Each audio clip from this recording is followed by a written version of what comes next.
Knoxville, Tennessee is ready to bust with anticipation. The #1 national seed hasn't won the College World Series in 25 years. The Tennessee Vols want to end that drought this year.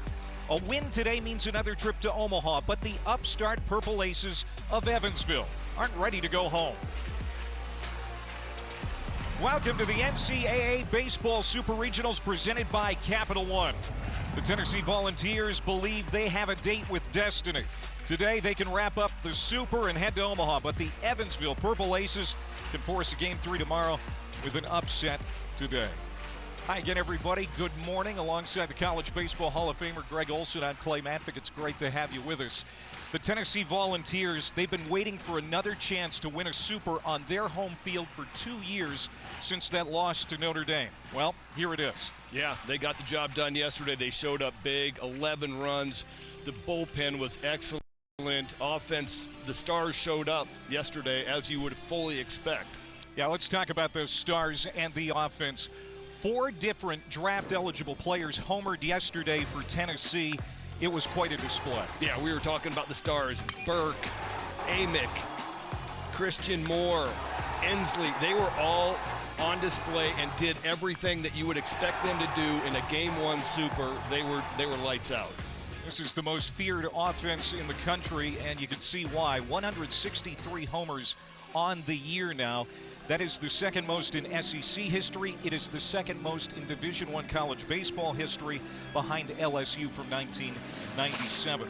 Well, Evansville, they struck out 16 times yesterday. It was not a great day at the plate, but they tried to rally late, and they made some noise in the ninth. I thought it was thoroughly impressive. They answered the bell. They were down 6 going into the 9th inning. Game on. They strung together 4 singles, had bases loaded, nobody out, down 5, and the Tennessee bullpen came in and just shut them down. Aaron Combs closed it out like an ace. We'll see what kind of offense Evansville can bring here today against Drew Beam. Wes Carroll, you can see the offensive summary from Game 1. The biggest thing is they left 9 on base. They've got to take advantages of the opportunities when they arise against Tennessee if they're going to force a Game 3. But it's Tennessee stalwart Drew Beam who's on the mound. He's been a cornerstone for the pitching staff for the last few years. He'll take the hill here today on another gorgeous day on Rocky Top. Evansville hoping to be here tomorrow. The Vols hope it's 2 in Omaha. We've got Game 2 coming up next.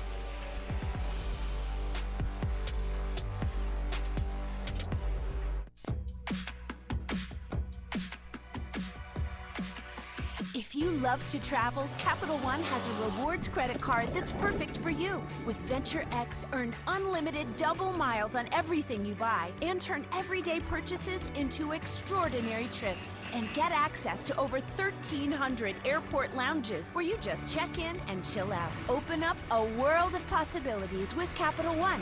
What's in your wallet?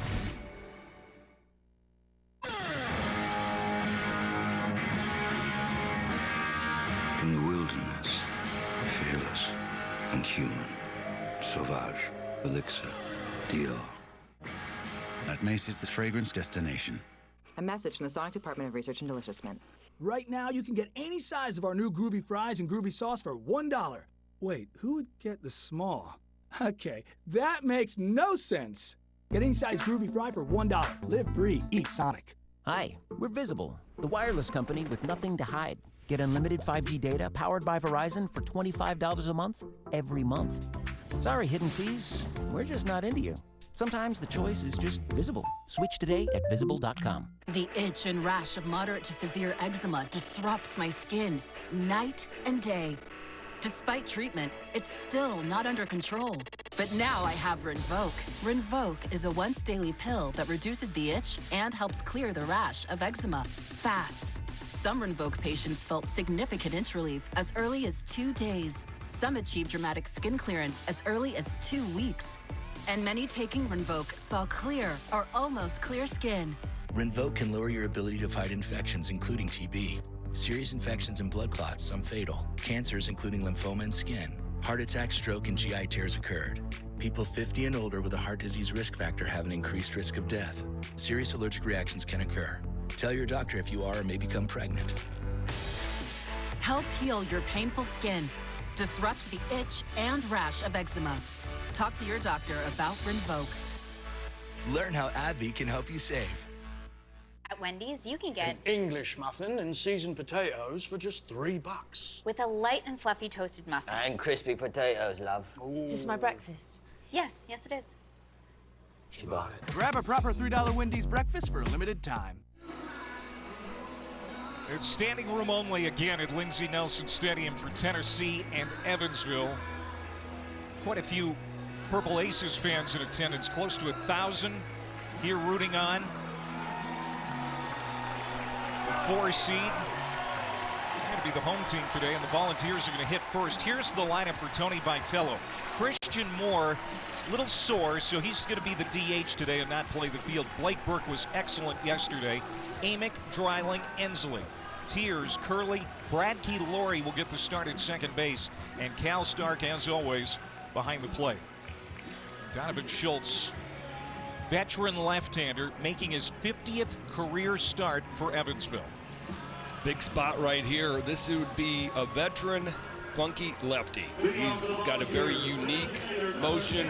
See the numbers 6 and 2.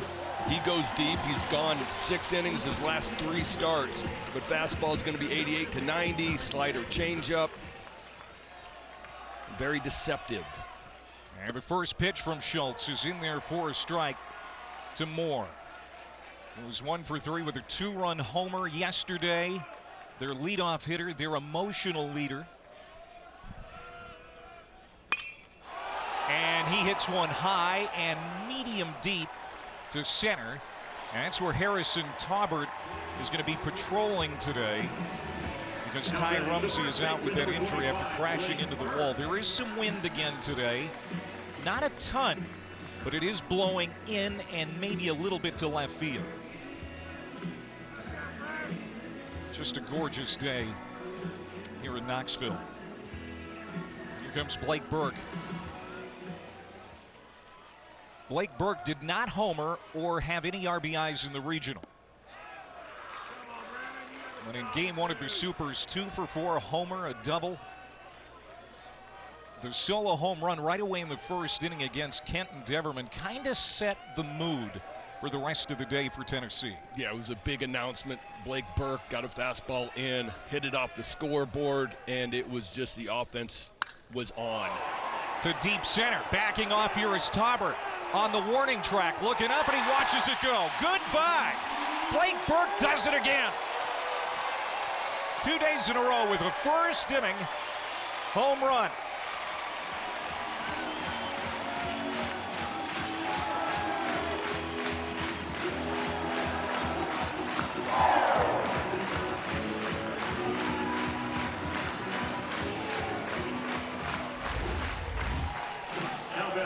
Slider elevated out over.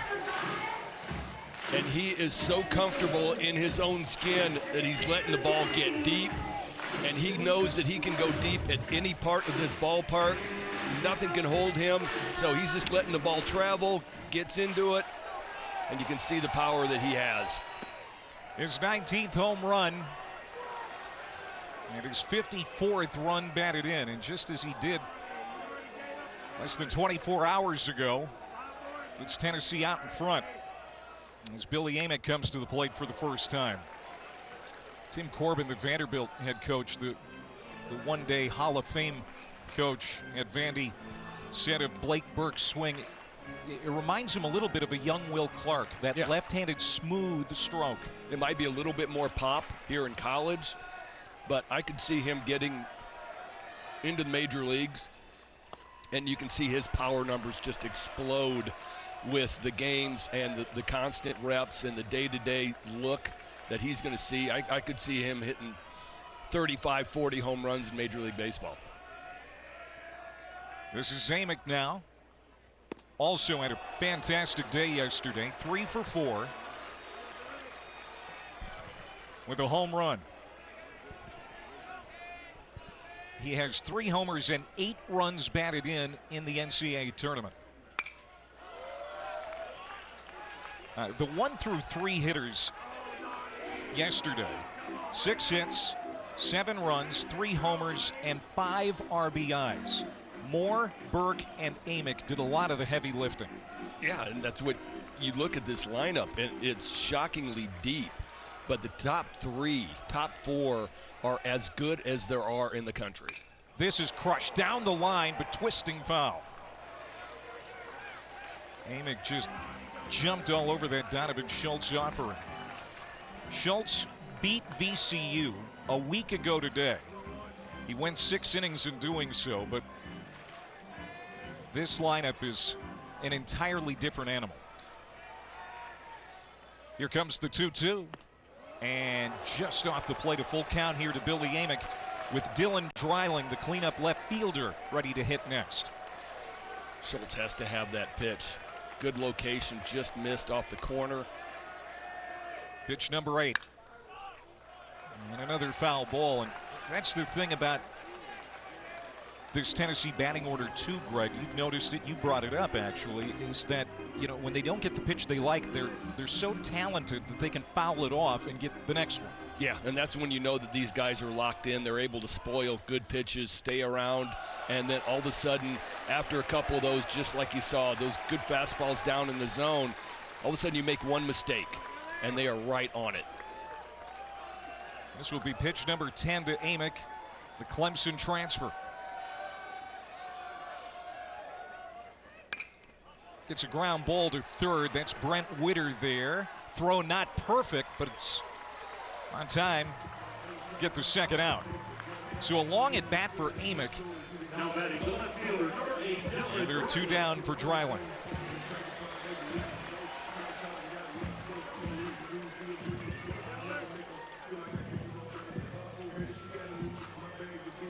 Dreiling was 0 for 3 with a walk and a run scored yesterday. Coming off the Knoxville Regional where he was the MVP. Did a couple of homers, drove in 3.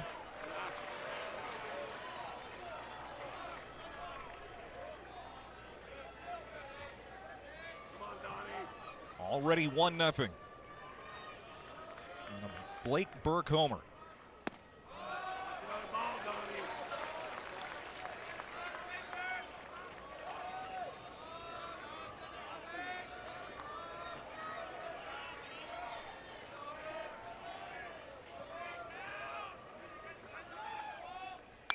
Greg, you and I have kind of been talking about this for the last couple of days, that Notre Dame Super Regional upset here 2 years ago has been a thorn in their memory for a long time. And don't think for a minute that they don't want to bury those bones today. Oh, you're absolutely correct. This is a huge situation. They got another shot at it, and they were trying their best, and I'm talking about Coach Vitello, to not overlook this 4 seed and not think that they got, you know, a gift and a chance to move on to Omaha with an easy matchup, because he knew that they were going to come and the Aces were going to play. And so he's done everything he can to kind of keep this team mentally where they're at.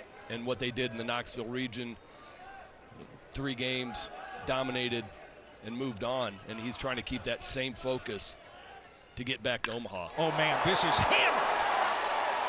Dylan Dreiling. Goodbye home run. His 20th. And it's 2-0 Volunteers.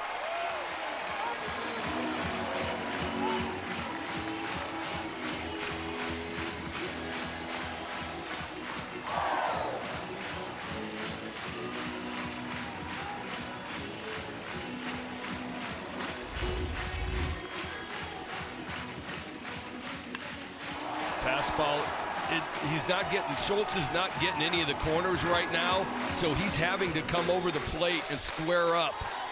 And these guys are too good. They've seen all the velo that the SEC has to offer, 89, 90 miles an hour, and the deception that Schultz is bringing right now is not effective. That's 18 home runs now in the national tournament for Tennessee, 165 on the year.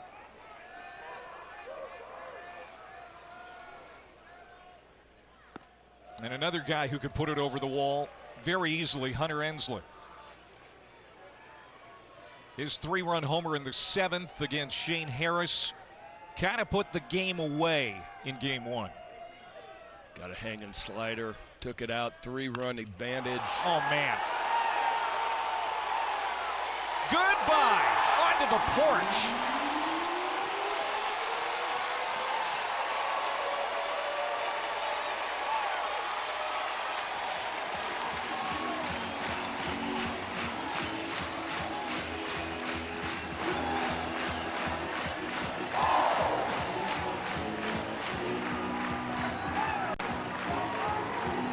I hope this crowd brought throat lozenges. They're going to be singing Rocky Top all day if this keeps up.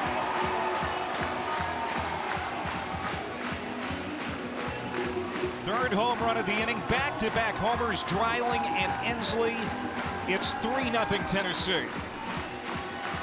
Fastball elevated. Ensley does it again. Good time for a mound visit right here.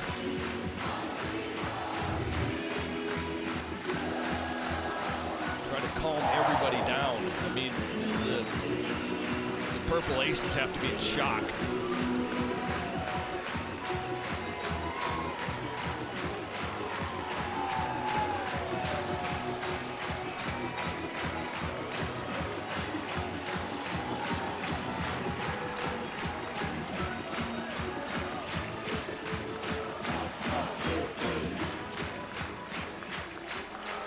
Runs yesterday on 9 hits, 7 extra base hits. They've got 3 hits here in the first inning, all solo homers. Well, we were talking about that yesterday. It was all the extra base hits. We barely had any singles. Now Kavaris Tears at the plate. Kavaris Tears has 18 homers on the campaign, and he was 0 for 3 yesterday.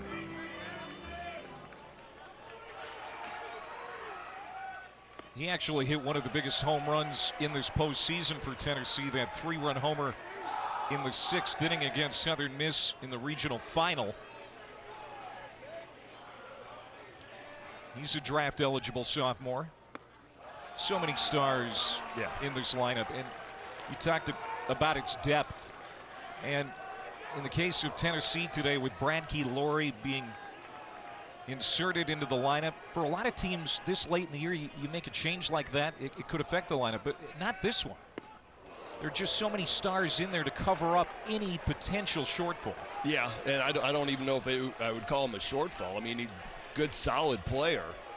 Just hasn't gotten very many opportunities, and with Moore getting a little dinged up yesterday, gets inserted at second base. Now Evansville's going to get off the field as Schultz strikes out Kavaris Tears.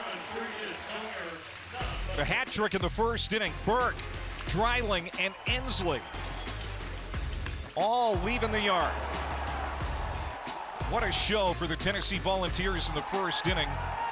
And the ceremonial coat in the dugout has been passed around a lot here in the first inning.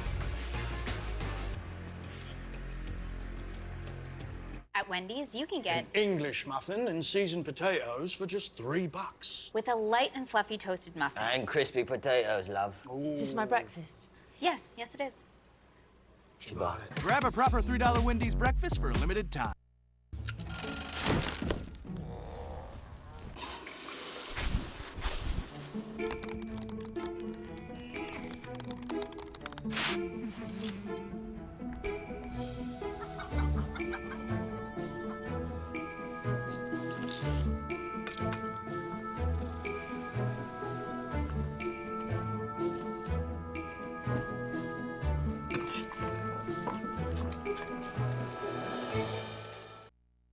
I care about what's in our food. I spent way too much time researching what I was buying. It was exhausting, but I don't have to do that anymore. Not with Hive.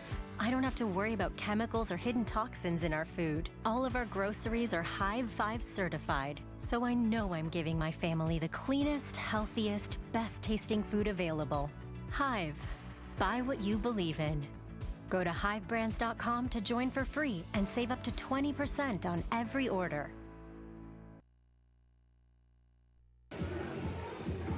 The Missouri Valley Tournament champs, the Evansville Purple Aces, came out of that tough Greenville regional last week, trying to stay alive in this super. Simon Sherry leading it off again. Schallenberger, Fugers, 8 home runs in the last 10 games, and he's playing the outfield today because of the injury to Rumsey. Hug, Witter, McGinnis, Wagner's the DH, Taubert, and Brendan Horn again batting 9th. And there is Wes Carroll in his 16th year as the head coach of Evansville. Drew Beam on the mound, junior right-hander, one of the stars for this Tennessee pitching staff for the last 3 years. He's just been a veteran stud.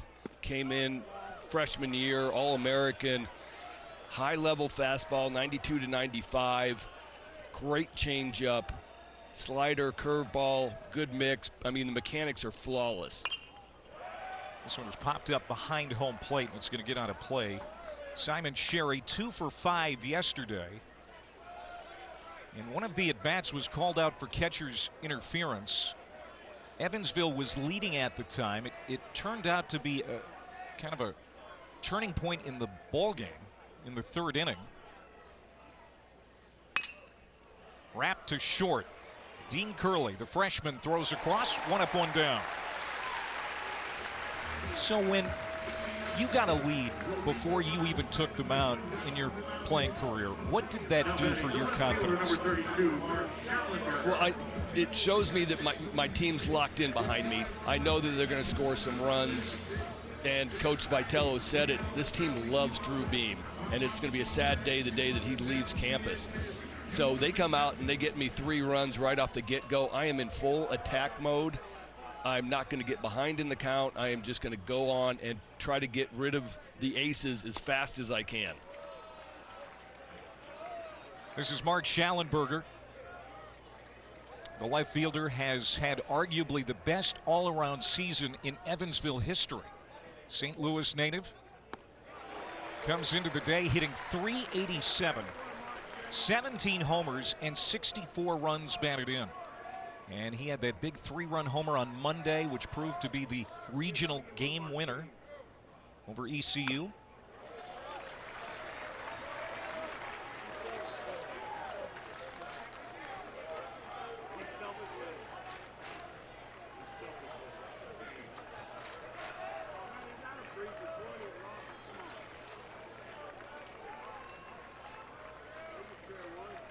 One-two pitch to Schallenberger.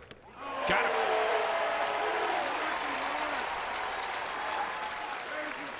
Well, Ty Rumsey, the starting center fielder, not playing in this game because of this incident yesterday in the 5th inning. Trying to catch a Drew Burke ball that was hit to the warning track, crashed into the wall. The ball hit him in the face, required a few stitches, but he injured his shoulder, Greg. Yeah, he went in. You could see his right arm trying to feel for the wall. And he went in as hard as you could go trying to make that catch. And he has made some unbelievable plays. Last week he had 2 top 10 Sports Center highlights. He's a highlight film out in center field. So that's the reason that Fugers is playing in the outfield, and he lines one into Tears' glove. What a diving play in right for Kavaris Tears. And Tennessee razor sharp here in the 1st inning. Yeah, pitching, they got defense, and they got offense. Tears not to be outdone, lays out, closes out the inning. Tennessee back at the plate.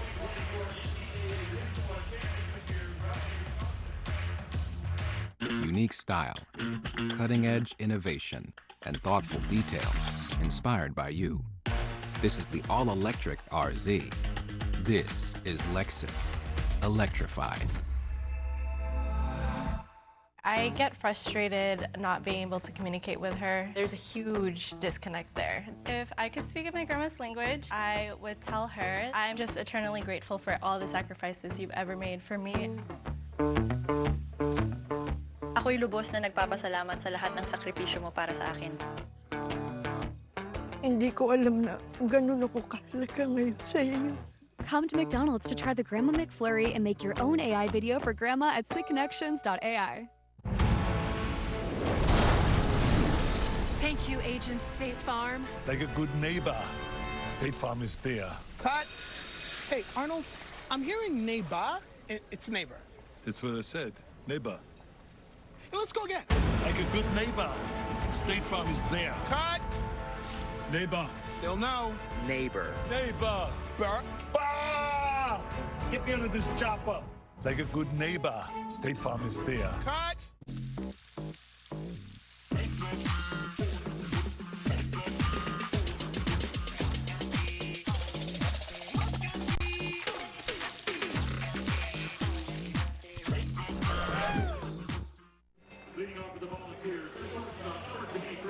Kip Fugers was robbed of a hit just moments ago by Kavaris Tears in right.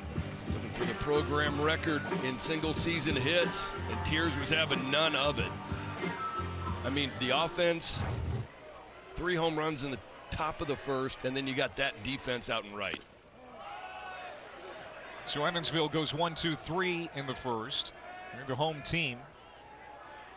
And Dean Curley leading it off here in the second for Tennessee. It's 7, 8, 9. Curley, Laurie, and Stark. And it's 1-1 to Dean, who was 0 for 3 with an RBI sac fly yesterday. Schultz is going to have to do that a lot today to be effective and to get back into this game. Is off speed and fastball counts.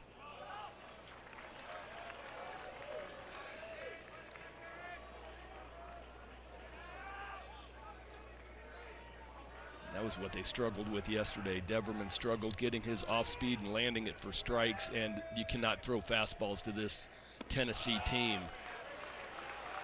and expect to stay around long.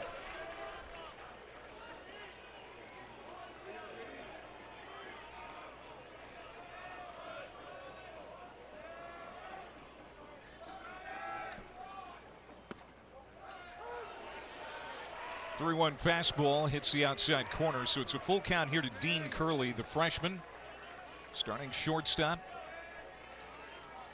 He's had an excellent rookie year.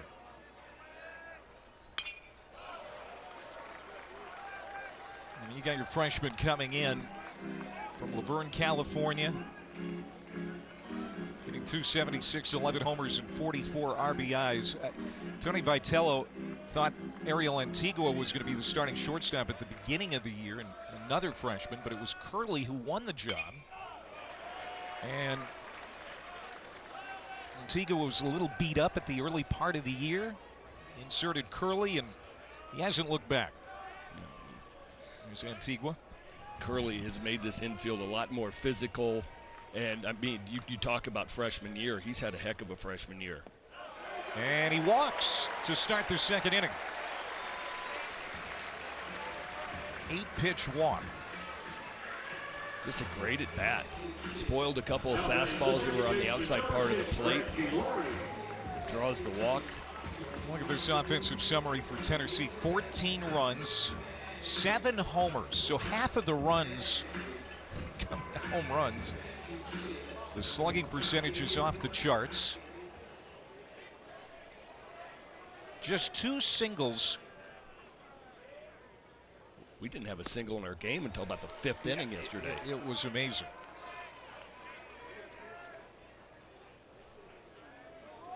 So this is Brad Laurie now, making his 6th start of the year. .231, no homers, 8 runs batted in.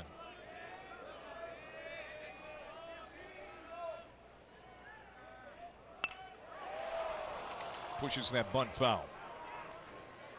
So Laurie in the game at second base. Again, Christian Moore on a first to home trying to score, tweaked something and woke up a little sore today, so he's just going to bat. And hoping to get another chance here in the second inning. After hitting the ball hard his first time up and flying out to center. Swung on and missed, and that's a strikeout. Yeah, Laurie, that's going to do it. One down. Now batting the catcher, number 10, Cal Stark. That's a big out, especially after walking the leadoff man. You want to try and record a couple of outs here before the lineup turns over. I mean, yesterday they scored 11 runs. They had the leadoff hitter on base one time. Got the leadoff hitter here. They've only had 5 sacrifice bunts all year. I'm talking about the Tennessee offense. So Laurie tried to.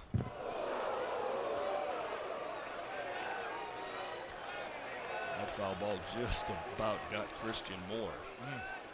Yeah, that's all Tennessee needs. Is to have a fluke accident like that. This is Cal Stark. He was 0 for 3 yesterday with a walk and a run scored. He has 3 homers and 5 runs batted in the NCAA tournament. Big swing and a miss. Boy, what an advantage it is playing at home this time of year. Tennessee certainly used it, their advantage last week in sweeping through the regional. These big crowds here the last couple of days, they're feeding off that energy. Tennessee is 39-3 at home this season. Most home victories in the country. I mean, you think about the teams that they've had in here. The SEC is running through here, and to only lose 3 games is just a complete home field advantage. 1-2, and this is hit on the barrel by Stark, and it's off the top of the wall. Curley heading to third. He is going to be held there, and it's a stand-up double for the Knoxville native Cal Stark.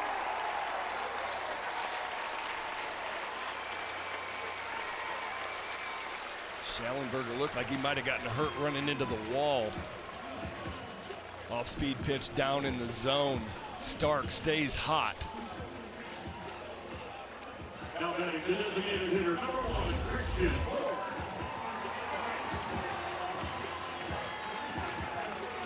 I mean, that's a backdoor breaking ball that your 9-hole guy gets out there and hooks. Schallenberger ran into the wall. I thought we might have lost another Aces outfielder.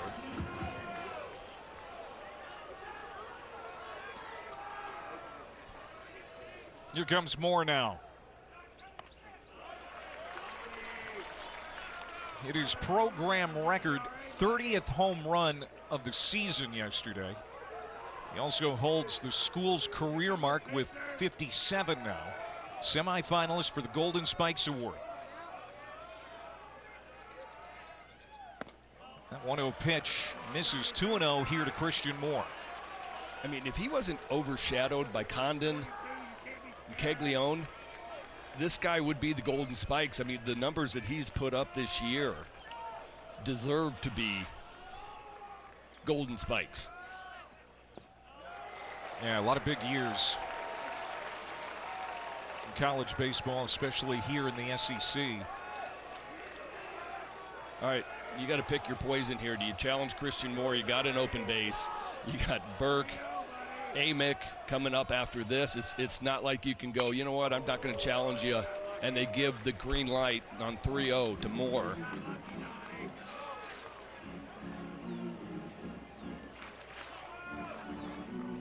I'm just not sure. Yeah, do you challenge Moore? Do you challenge? Burke's already gone deep. I don't know who you challenge in this spot.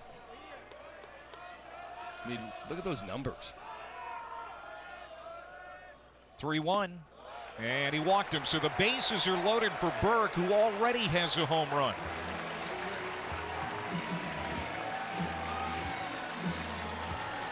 I thought there might be some advantage for Evansville with the lefty-lefty matchups. That's the end of the day for Schultz. Here comes Wes Carroll. Now he's making the call to the pen. Donovan Schultz, who has won 3 straight starts, will not win this one. Pitching change here in Knoxville. Back in a moment.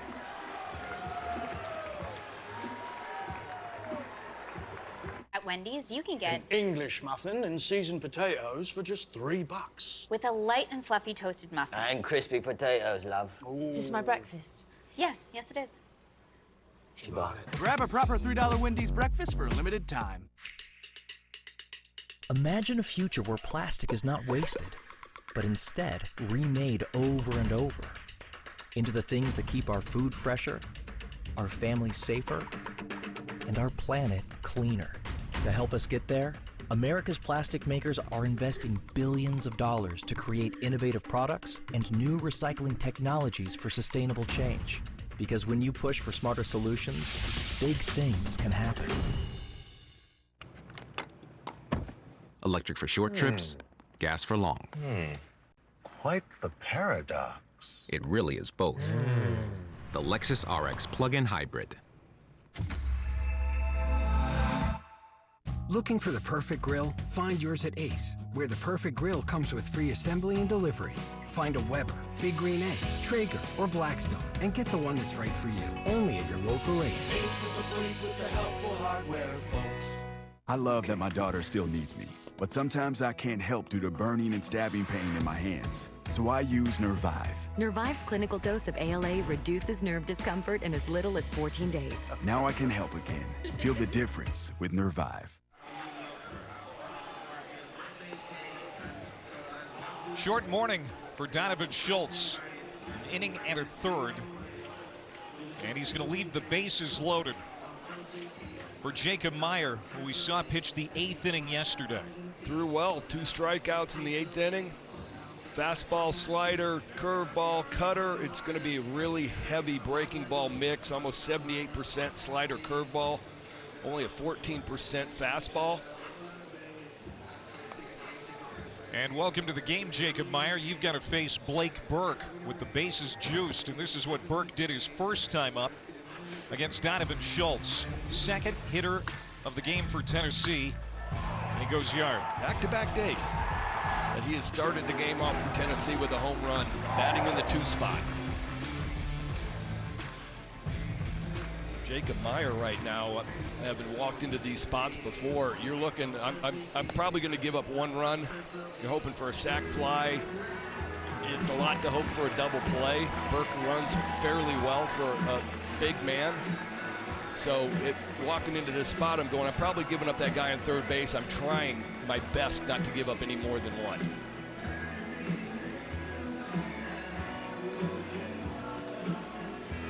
Wes Carroll did not want to go to the pen this early, but no choice as Donovan Schultz wasn't missing many barrels and starting to walk guys. The shift is on for Burke. So I'm talking about you need a double play, Clay, and you're in that shift. It's going to be really hard to turn. 12 grand slams, tied for the 2nd most in Division I history. Down the line. Will it stay fair? It will not. Well, Burke almost made it a baker's dozen.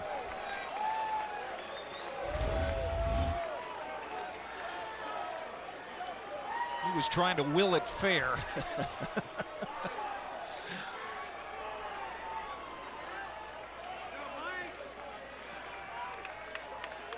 That was pretty close. Breaking ball left elevated. The 1-1 from Meyer, and this is in the air, but it's going to stay in the ballpark. Now Taubert's out in center. He is charging in, tagging from third, trying to score is Curley, and he will throw to third, not in time, as Stark gets there. So a productive out. Blake Burke makes it 4-0. And runners at the corners with 2 down. And you feel like every time he swings the bat, it's got a chance to go out. Nice job by Meyer to get that big second out. Only 1 run. 4th RBI of the Super Regional for Blake Burke.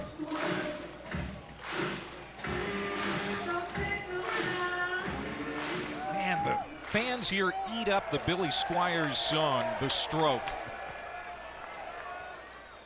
And Amick lifts it into center again.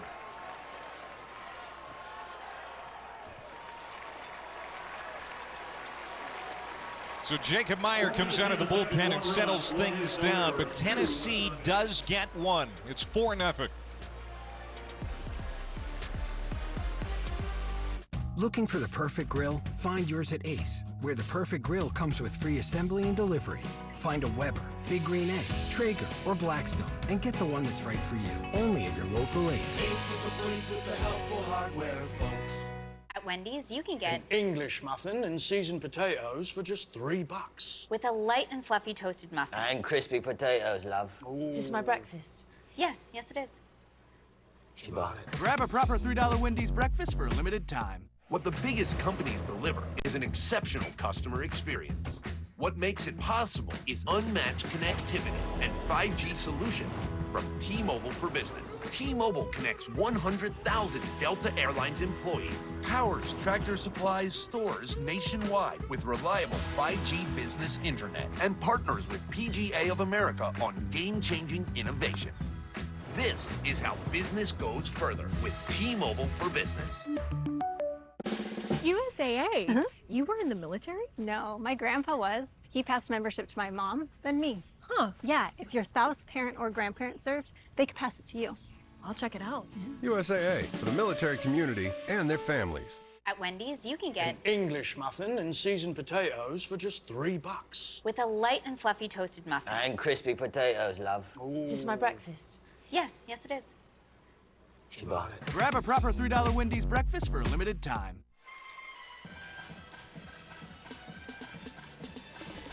Capital One. What's in your wallet? And in part by Inspire. No mask, no hose, just sleep.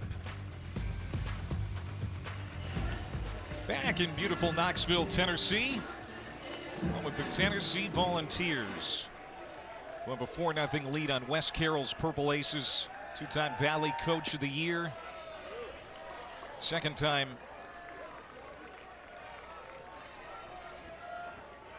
that Evansville has been to the national tournament.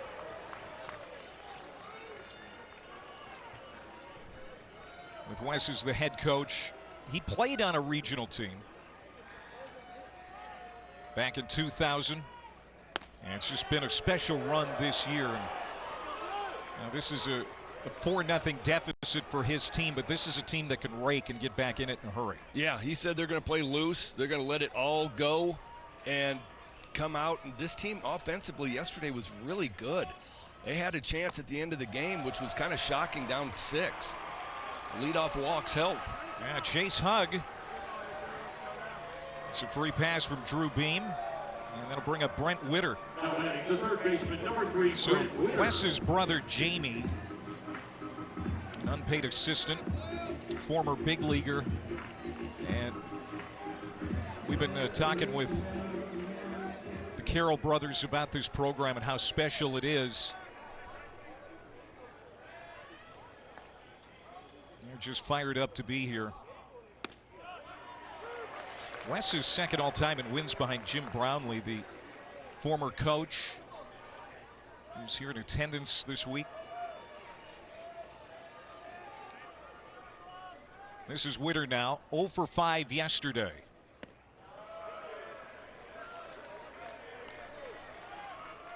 So Jamie Carroll worked 7 years with the Pirates as a minor league infield instructor, and he's come in and really broke down the analytics and helped, get the max effort out of every one of these players and their abilities.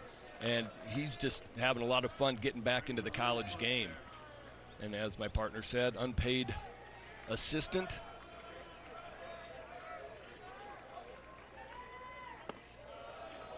Outside to Witter.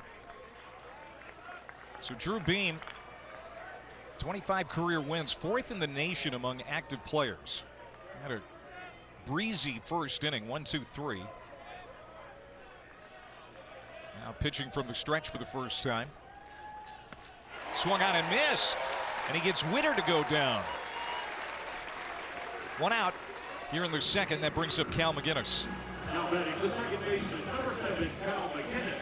You know, the Evansville Purple Aces, what a great program it's been over the years. Couple of first-round picks.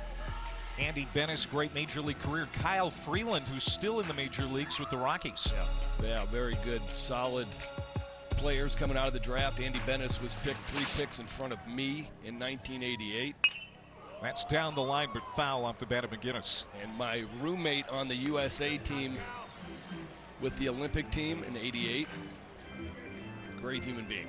Andy Bennis, great right-hander. And Freeland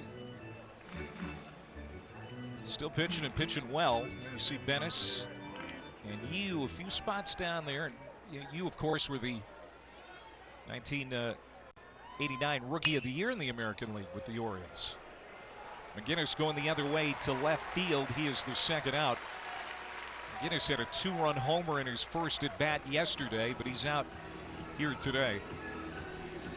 You know, there was some talk about you going 1-1 overall, but it ended up being Bennis. Yeah, no, Bennis threw a no-hitter against Arizona State in the first round of the regionals back then, and that elevated him to the 1-1 status. I had mono that junior year, so wasn't as good.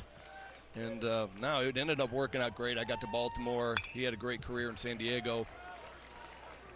So. Great. Yeah, like I said. It worked out pretty well for both of you, I would say. Yeah, I mean, that was a pretty good draft in '88. Robin Ventura, Jim Abbott. Oh, man. Mark Lewis, Steve Avery. Some Hall of Famers in there. 2 outs, and this is Evan Wagner, the designated hitter. He was their starting catcher at the start of the year, but it's been an injury-riddled season. Dealing with an elbow injury since February. He's in the lineup today as the DH. This is just his second at bat of the NCAA tournament. It's a tough spot to come into with Rumsey being the normal center fielder. They've had to adjust on the fly. Wagner comes in, and this is just one of those spots right now where you feel like Evansville needs to get something going. You know, double in the gap, score a run, just answer somehow this Tennessee's offense. Just got a piece of it there.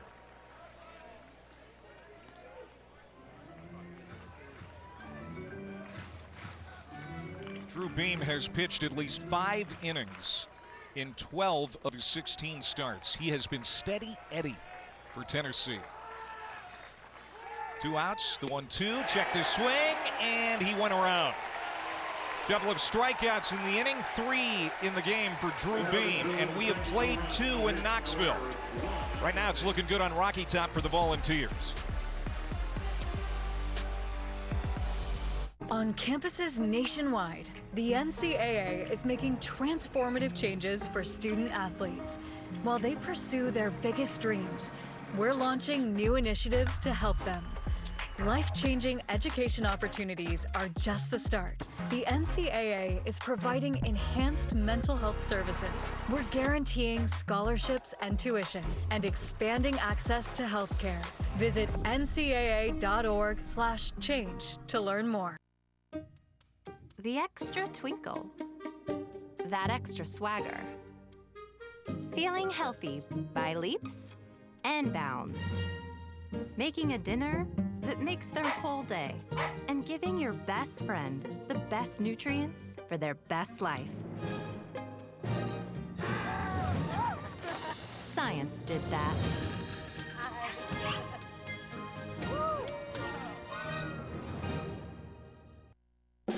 So yeah, USAA, they always have my back. USAA? You were in the military? Oh no, I wasn't, but my grandpa was.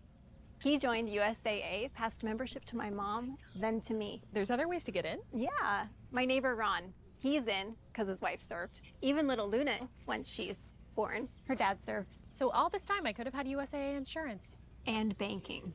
Where's my phone? Over there. USAA, for the military community and their families.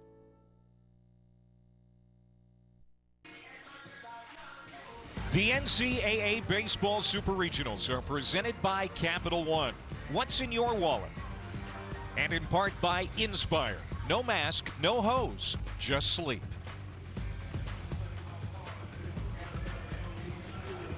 Hey, that looks pretty good. Some bacon and a little breakfast baseball today. We got started at 11 o'clock Eastern time, so it was breakfast time when people arrived at the ballpark. And now I don't think that that's actually for breakfast, but it is bacon. Yeah, I didn't find that grill. That would have been perfect. There it is. All right, I might disappear for a minute. I like some bacon. He's Greg Olson. I'm Clay Matvick alongside our ESPN crew. Your game 2 of the Knoxville Super Regional. 3 runs in the first inning, 1 more in the second for Tennessee. It's 4-0. As they bat here in the third, it's Dylan Dreiling to lead it off, and this one is fouled, and it's going to get into the crowd. A sea of orange again here today at Lindsey Nelson Stadium. What an atmosphere. I mean, you would have told me 10 years ago that college baseball was going to look like this in a regional, super regional. Been hard to believe, but we got standing room only. Now the attendance numbers since Tony Vitello arrived here 7 years ago, steadily climbing. And when they do the stadium expansion next year, this place is going to hold 8,000. And so they're going to set attendance records next year right out of the gate. Yeah, no, this is going to be a special project that they got working on, but it's a phenomenal atmosphere. Dreiling a home run in the first inning. He was 0 for 3 yesterday. 3 home runs in the first. Burke, Dreiling, and Ensler.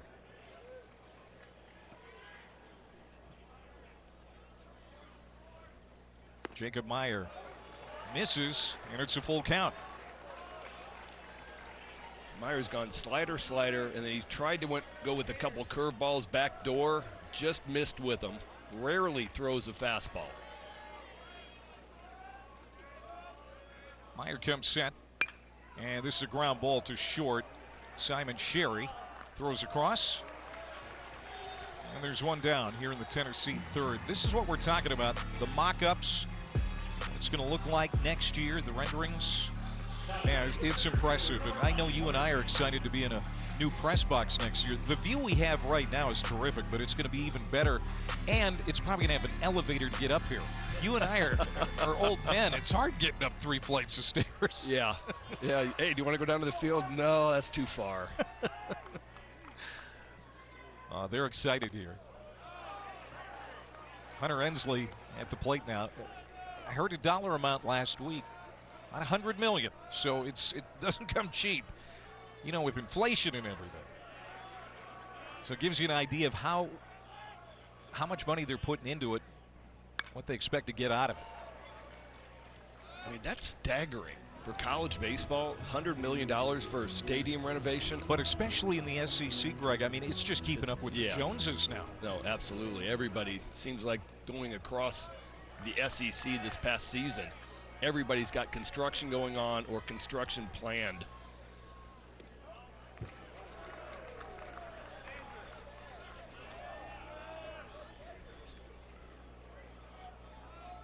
Great ballpark near the banks of the Tennessee River. There's a backhoe that's ready to begin work as soon as the Super is over. I mean, they're right here parked outside, just ready to get the go-ahead.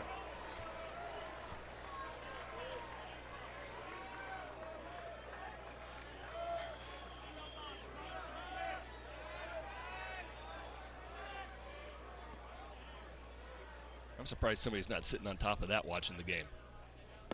2-2, got him to go down swinging. Jacob Meyer with their second strikeout. Meyer came on last inning after Donovan Schultz started to miss and wasn't missing much, but the Tennessee bats. Slider down of the zone. That's his pitch, go-to pitch. It's got a 30% whiff rate. And you can see another one right there.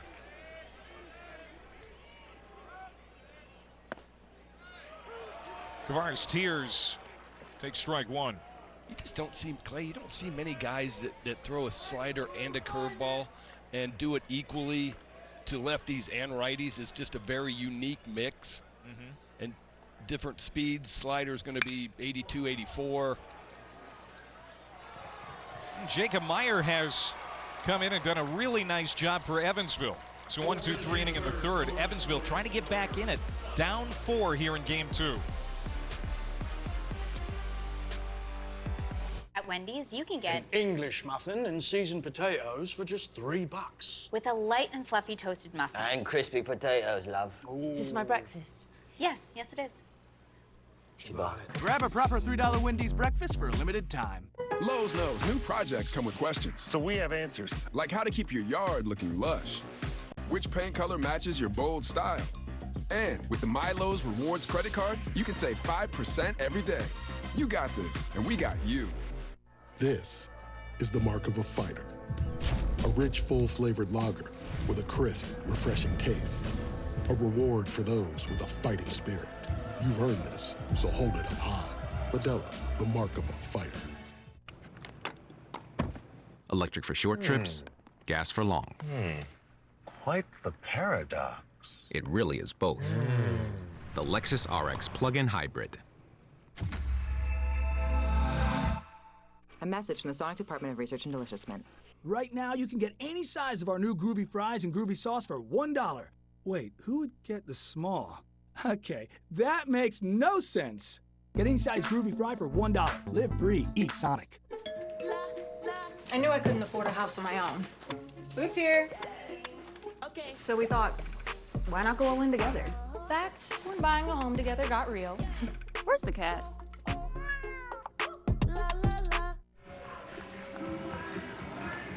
I want you to meet Carly Beam.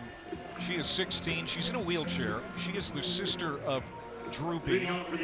She was born with a genetic disease that affects her central nervous system.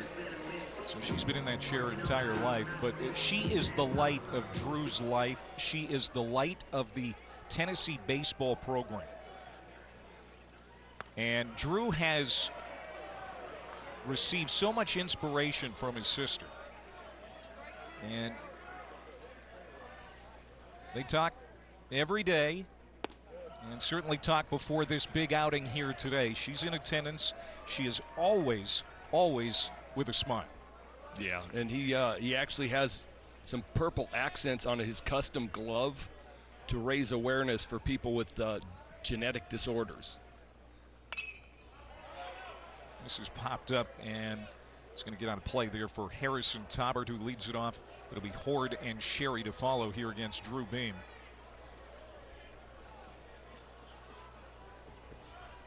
There's the purple on the glove. She's always in the same spot here, too, at Lindsey Nelson Stadium.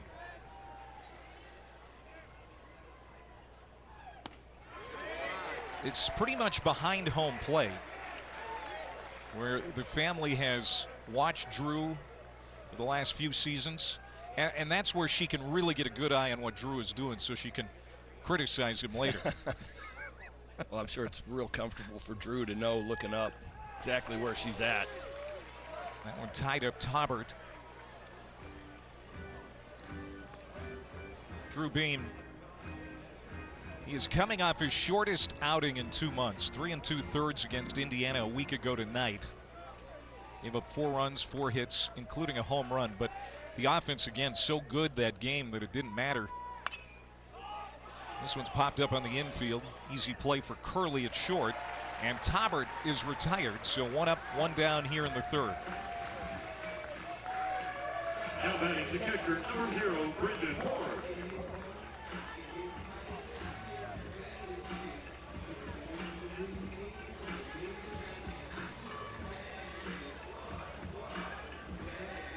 Catcher Brendan Horde.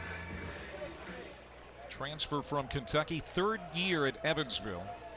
Had a tough day yesterday, 0 for 4, 3 strikeouts. He's in the 9 spot in the order today. Looking for his first hit of the NCAA tournament.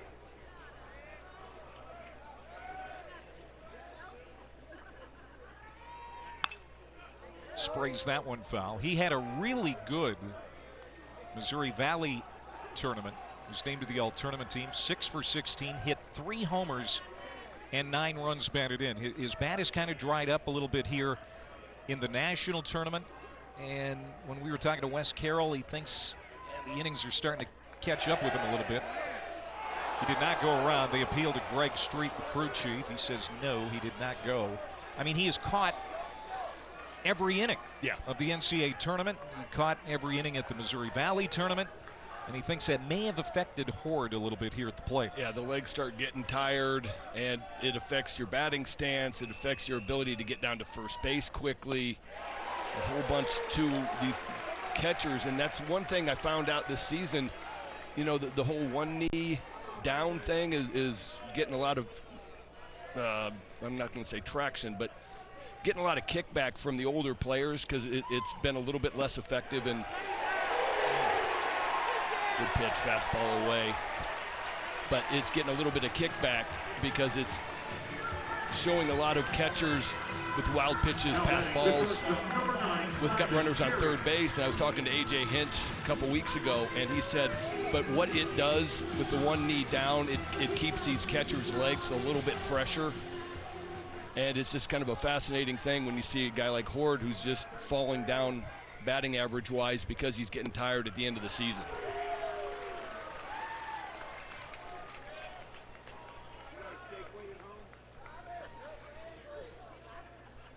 Back to the top of the order in Simon Sherry. That was the fourth strikeout for Drew Beam. Sherry grounded out to short his first time up. Sherry is from Santa Claus, Indiana,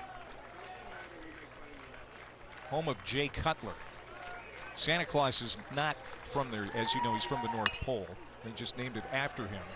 Cutler's from there, though. And Sherry is out. It's a 1-2-3 inning for Drew Beam. He's only given up one free pass on his afternoon so far. We're going to talk to Wes Carroll coming up next.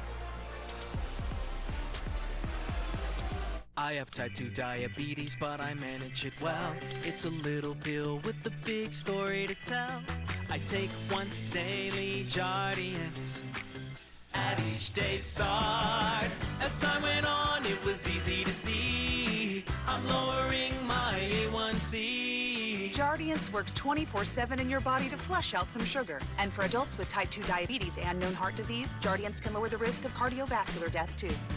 Serious side effects may include ketoacidosis that may be fatal, dehydration that can lead to sudden worsening of kidney function, and genital yeast or urinary tract infections. A rare life-threatening bacterial infection in the skin of the perineum could occur. Stop Jardiance and call your doctor right away if you have symptoms of this infection, ketoacidosis, or an allergic reaction. You may have increased risk for lower limb loss. Call your doctor right away if you have symptoms of infection in your legs or feet. Taking Jardiance with a sulfonylurea or insulin may cause low blood sugar.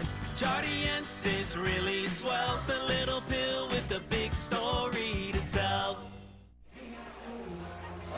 Off to the fourth inning here, game 2 of the Knoxville Super Regional, 4-0 Tennessee. Let's bring in Wes Carroll, head coach of the Purple Aces. And Coach, not the start you wanted. Tennessee kind of ambushes you right there in the first inning, but since coming in, Jacob Meyer has really settled these Tennessee bats down. Yeah, he definitely came in and just kind of gave us a chance to catch our breath a little bit. You know, getting the goose egg up on the board was big. I know I said yesterday, solo home runs don't hurt you. I didn't mean 3 of them in one inning, though. So, no, Jacob, you know, he's going to give us a chance here. Hopefully, he can get a couple more innings for us. But most importantly, we got to get a crooked number up in that hit column and start applying some pressure with the barrel ourselves. Who are you looking to get that spark? Everybody, 1 through 9. I've leaned on our offense this entire year. You know, Schallenberger's leading off next inning. If we can get a big goose egg here, part of our lineup comes up, we can get back in this thing. All right, Coach, thank you very much. Thanks, good luck. Coach. All right, thanks. Wes Carroll. First NCAA tournament as a head coach. He's been there 16 years. And, you know, he said this before the tournament to you and I, as Dean Curley leads it off here for Tennessee, that, you know, we're pretty loose. We don't feel like we have a lot of pressure coming into this Super Regional because our season has already been made. The biggest goal we had at the beginning of the year was to win the Missouri Valley Conference Tournament. We accomplished that. And then we go to East Carolina and win the Greenville Regional. And so that was really icing on the cake. Deep short. Sherry, he's got a good arm, and he throws out Curley. And there's one down. The NCAA Super Regionals continue through Monday across the ESPN networks. For more information, visit ncaa.com, the home for all 90 NCAA championships. Back to Evansville, it was funny because I went down there before the game, and he said that they were really tight yesterday. He couldn't get the dugout going, and he was a bit shocked because, as you said, you know, they're not playing for house money. He goes, we're too good to play for house money. I don't want to say that. He goes, but I just want these seniors to get one more run, and this is a very old veteran team, and some of these guys might be playing their last game today or tomorrow, and he just wants one more good run with them. That's surprising to hear him say that, because I was shocked. They certainly looked loose in BP on Thursday. Well, he said it even when it was 5-5 in the fifth. He said it was still quiet in the dugout, and he goes, I have no explanation. He goes, other than the fact that we're probably just dead tired. The travel from the last week has probably impacted this team a little bit.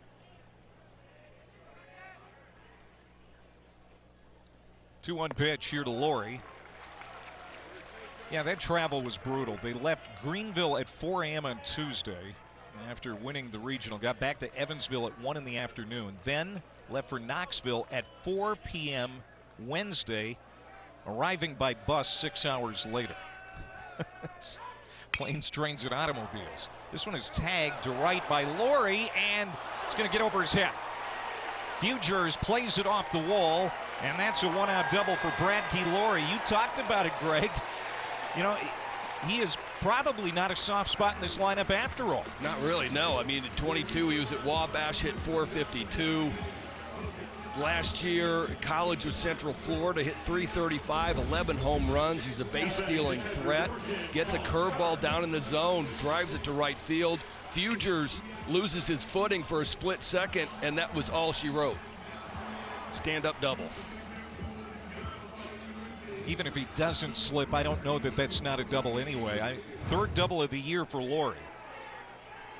That's the first guy to reach against Jacob Meyer. He had gone 9 up, 9 down in this super regional. And now Cal Stark comes up again. He doubled in the second inning. Meyer's longest outing of the year was 3 innings, and that was on May 12th. They need him to eat up some innings now. He's on inning 3 right now. 0-2 here to Stark, who has found a power aspect to his game in recent weeks. He's got 9 home runs now. He homered in the SEC tournament against A&M. Homered against Indiana a week ago today. 2 against Southern Miss in the region final.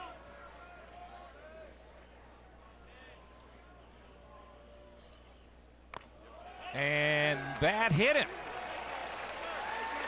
Now 2 on with 1 out for Tennessee. And back to the top of the order, and Christian Moore. And now it gets dangerous for Meyer. They're going to review this, yeah. It looked like he might have leaned into this curveball.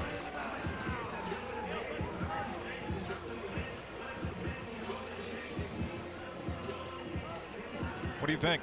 I think it ticked the elbow pad, and I don't want to go down the rabbit hole of how I feel about all the braces and elbow pads. I know it keeps him healthy, but that one, it looked like he leaned into that curveball, and I'm thinking that it's going to come back.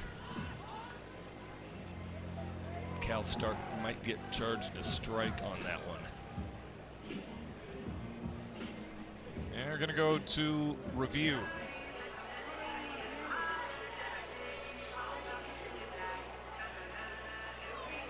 This is a big review. Could be 2 on, 1 out in the top of the order.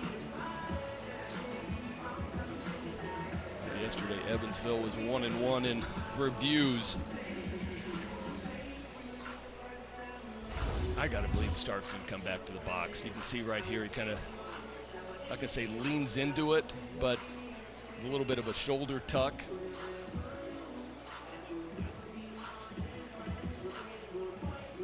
It's about as soft as you can get hit by a pitch.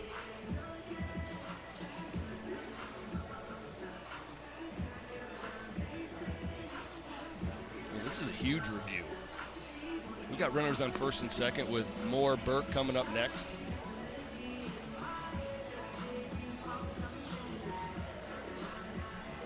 Here's another real-time look. Man, you're right. It barely clipped that elbow pad. And Chris Koski, the home plate umpire, you can hear the little tick.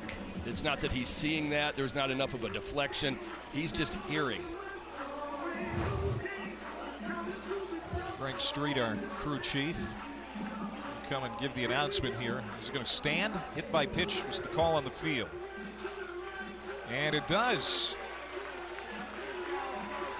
So Evansville loses a challenge. They've got one left.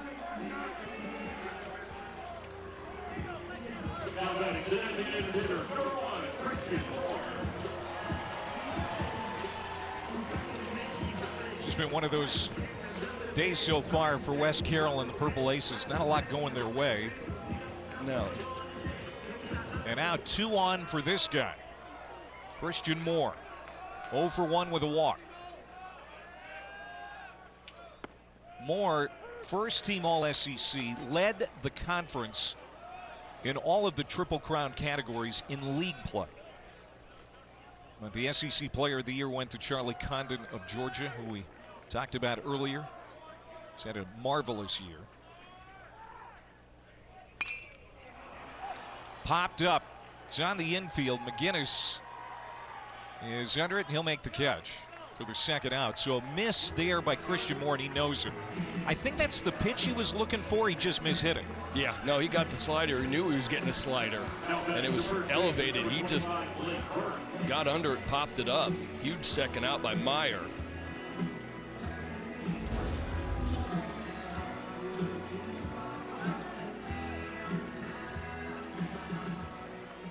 I'll tell you, the thing about Moore that I love is he wears his emotions on his sleeve. You know exactly what he's thinking all the time.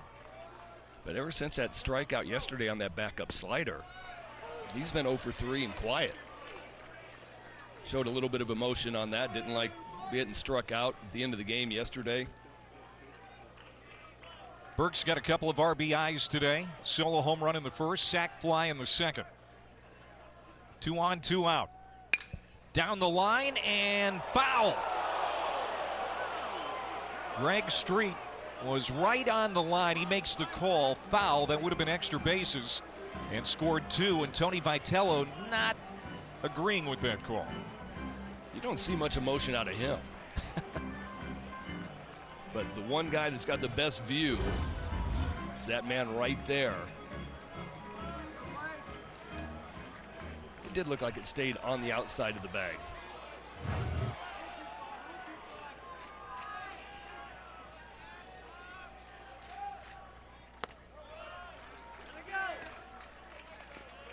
A wasted curveball right there.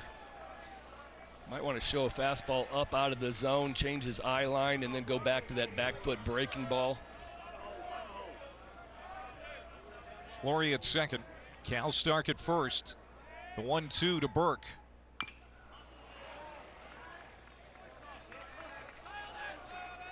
Just protecting the plate These there. guys are so good at that. They just spoil pitch, and then all of a sudden you make one mistake. That was a really good breaking ball in the zone. Burke was way out front. All he could do was just kind of flick it foul, get another pitch. That's what you see the professional guys doing all the time. They'll spoil a pitch, and then all of a sudden you make one mistake. Meyer sets. Again, the 1-2. Ripped. And backhanded by McGinnis at second base. Hard hit ground ball by Burke, but Tennessee strands 2. We played 3.5. Volunteers 4, Evansville nothing.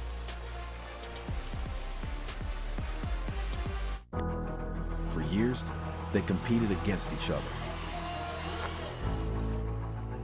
But every 4 years, they take on the world. They represent our schools and our country. We are proud to say, Olympians are made here. Popeye's Big Box is back for just $6.99. When you're hungry, you need a big box. But when they're hungry, you need an even bigger box. Now for only $20. 2 great ways to save at Popeye's. Love that chicken from Popeyes. Stressed out? Time to refresh your rhythm with Trident.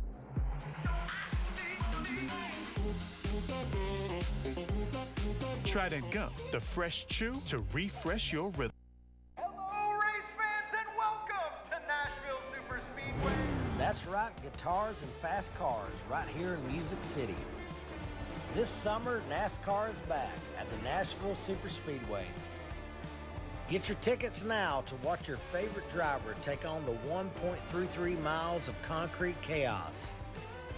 Visit NashvilleSuperspeedway.com to lock in your spot June 28th through the 30th for the Ally 400 race weekend.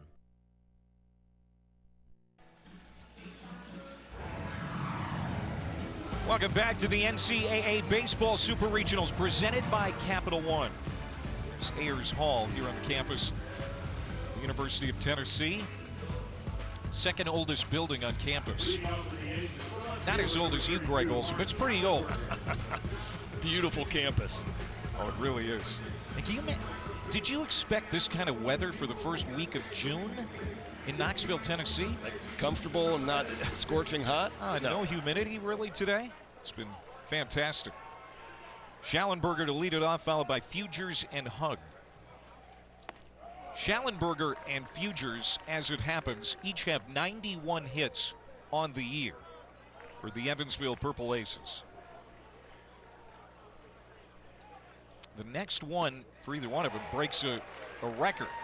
So who's going to be first, Schallenberger or Fugers? Right now, they are each 0 for 1. Well, what years they have had. Yeah, and if Fugers hits a home run, he's going to break the program record with 22. So a couple things on the line right here, but both of these guys have been pretty quiet. And Tennessee's done a nice job of pitching and keeping their bats quiet. I mean, Schallenberger rarely swings and misses at anything in the zone, and he's got 4 strikeouts out of his 5 at-bats. Yeah, they're 2 for 10 combined here in the regional, super regional. And West Carroll needs that to change if they're going to make a comeback here today. Trying to extend their season. Tennessee, though, one more win, and they're on their way to Omaha.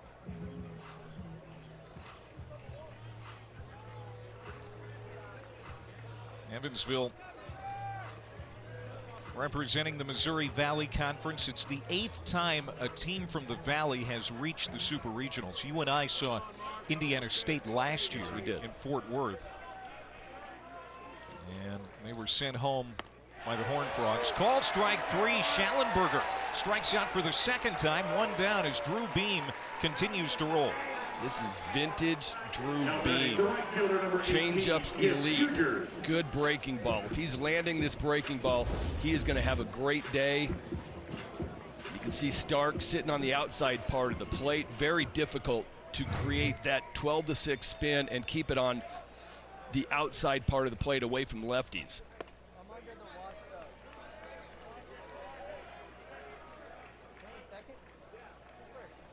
Fugers lined out to Kavaris Tears. He's the closest thing that Evansville has to a base hit today. Tears made an absolutely stunning catch, laying out to end the first inning.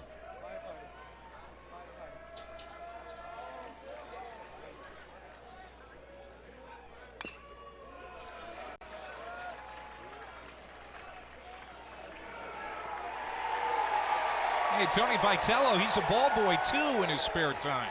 And that's why the crowd is cheering. You know what? You come to the ballpark and you see something you've never seen. I have never seen a head coach go out and get the foul ball. That's lined down the line again. I just couldn't imagine, Frank Robinson running out and getting a foul ball.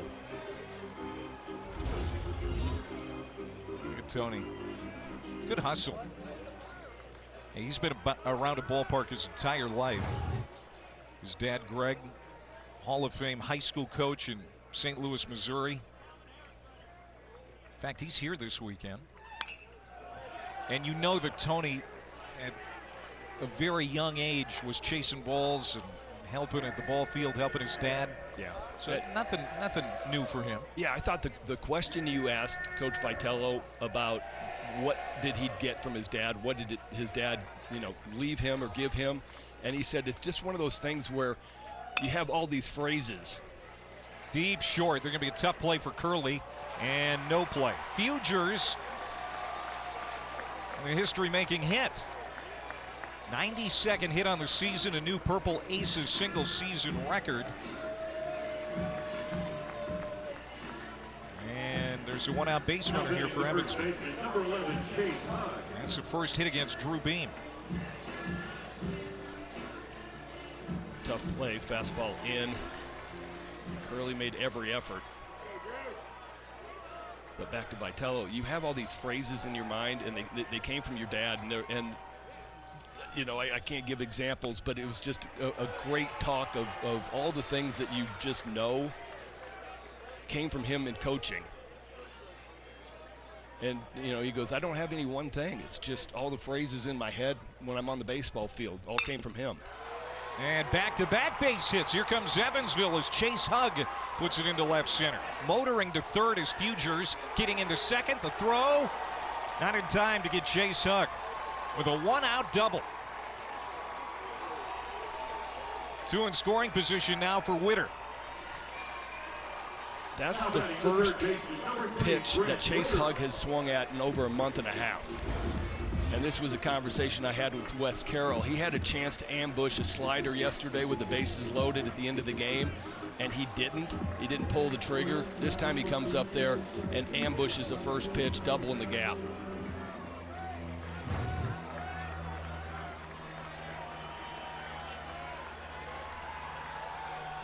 .158 doubles now, the most in the country for the Purple Aces. Hit to third, and Amick can't handle it. How about that backup by Dean Curley, getting Witter? Does Amick get an assist on that? I think it'll go 5-6-3. Looked like it was going to be an error. They got to run aboard. They got to run across.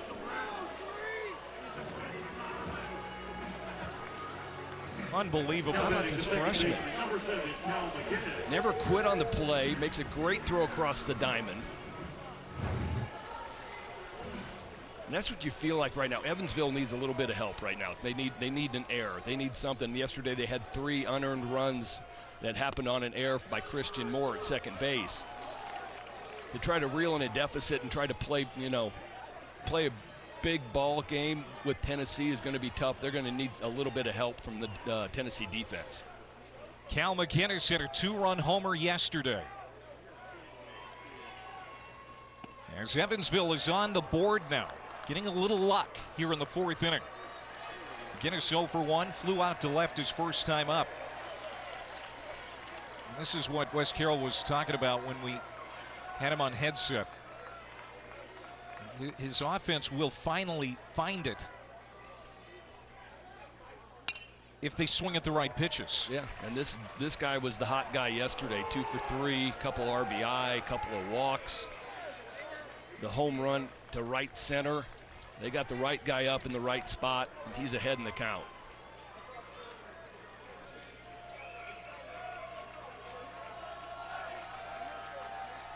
Two-1.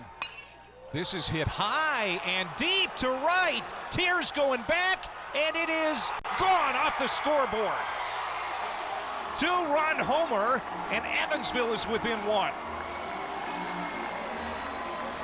McInnes does it again.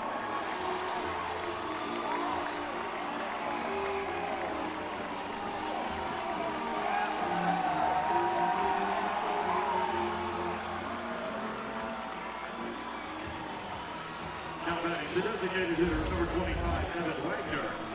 Cal McInnes answered the bell yesterday to give Evansville a lead early in the game with a 2-run home run.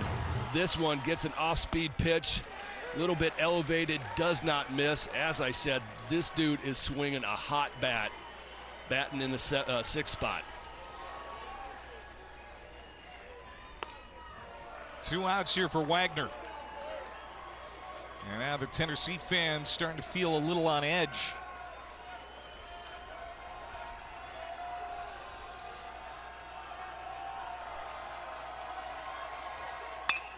Line drive, and it's going to hang up and be caught. No, it's off the glove of Dreiling.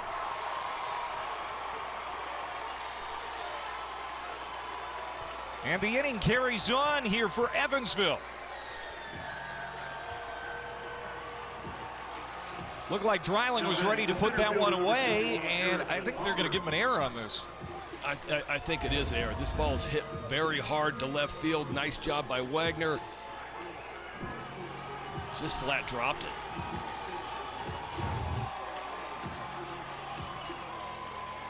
Now time, here comes Frank Anderson, the Tennessee pitching coach.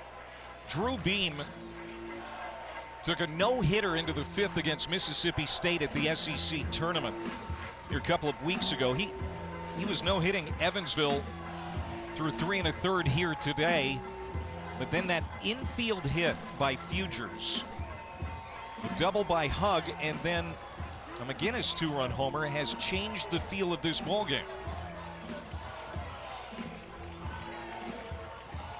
So Evansville and Tennessee here in game 2 of this best-of-3 Super Regional.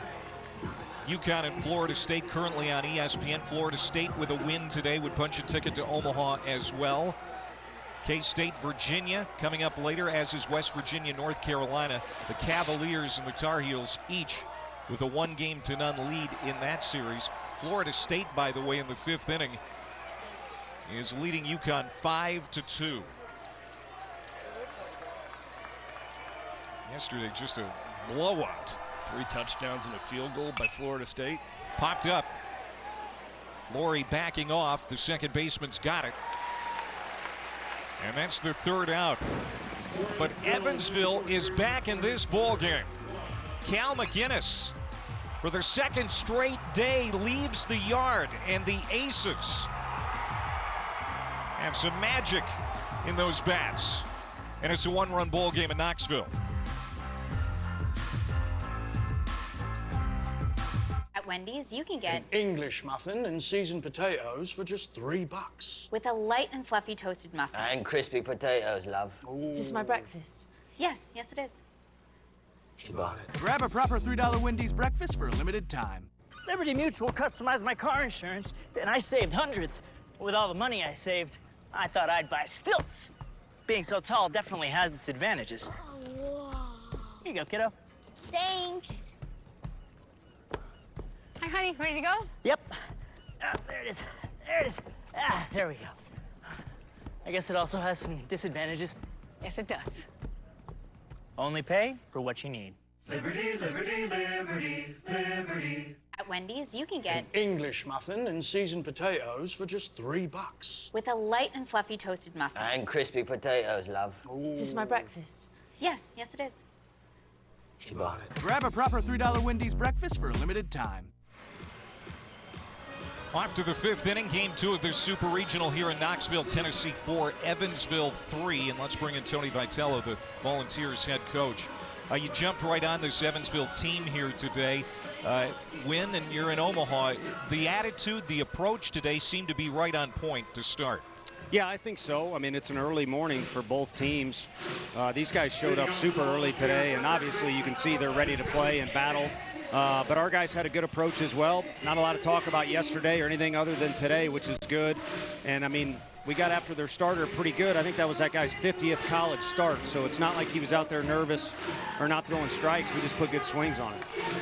Hey, Coach, tell us about Drew Beam. You said it's going to be a sad day, the day that he leaves this program. What's he meant to this program?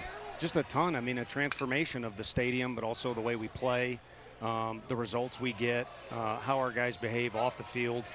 He's a massive part of all that, and it was almost uncomfortable when he was a freshman how mature he was to some of the other guys. But I think Coach A recognized it and thought he was going to do big things for us. But I didn't think he'd do what he did freshman year, and he hasn't really slowed down. It's nice to have something that consistent and that well-rounded of a kid every day here.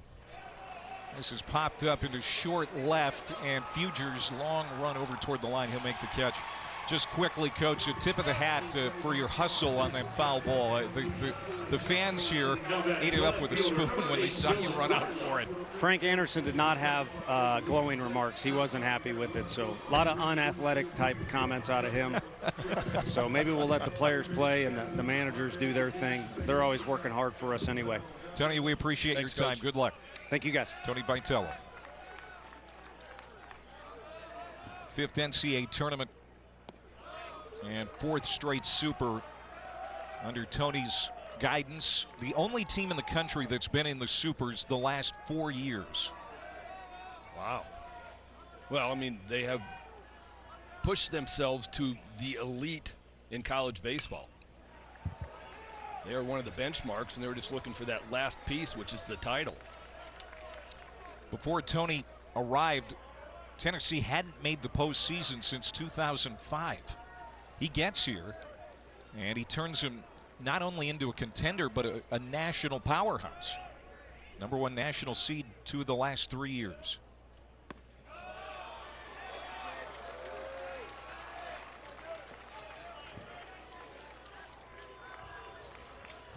You see the national tournament appearances.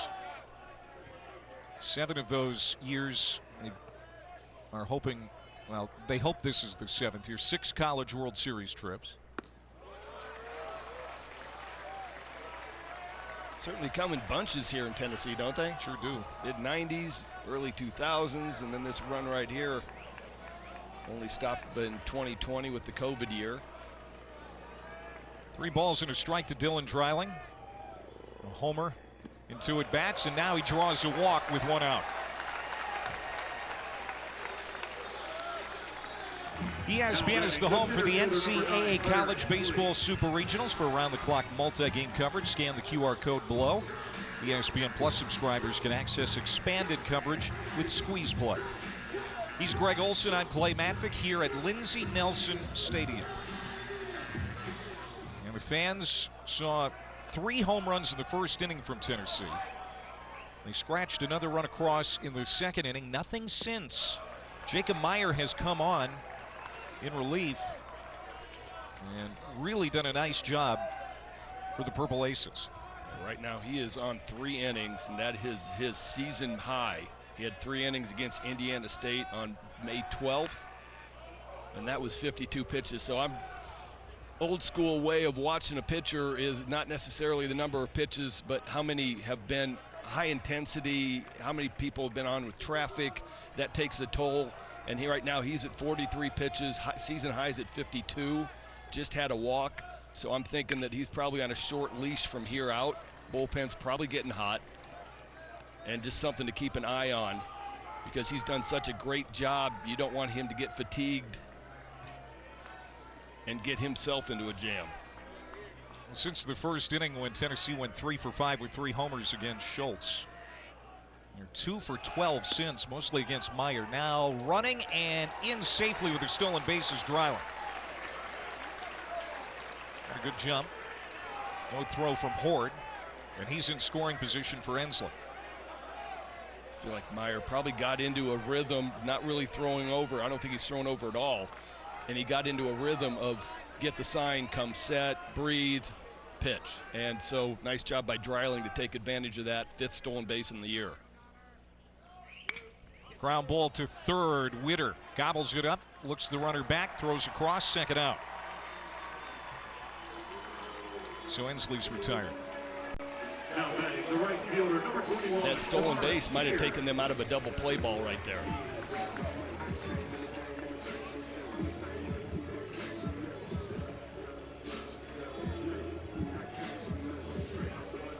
Kavaris Tears seems to be due for something here in the Super Regional. Was 0 for 3 yesterday, 0 for 2 today.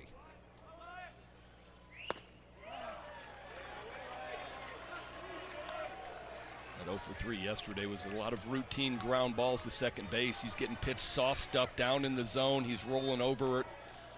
Evansville in a little bit of a shift. McGinnis is out on the outfield grass, and there's been a couple of ground balls to him via Tears.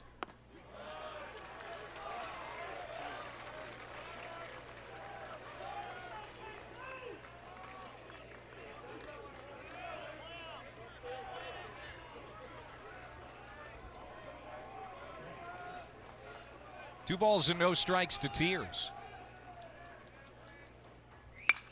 Hit hard down the line, and that's going to be extra bases.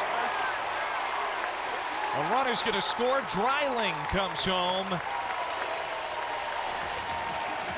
And it's back to a 2-run cushion for Tennessee. Kavares Tiers with his 54th run batted in. This is the second time around the lineup for Jacob Meyer. He had gotten Tiers out on a slider down in the zone. Ground ball to second base in the 3rd inning. This time Tiers is right on time.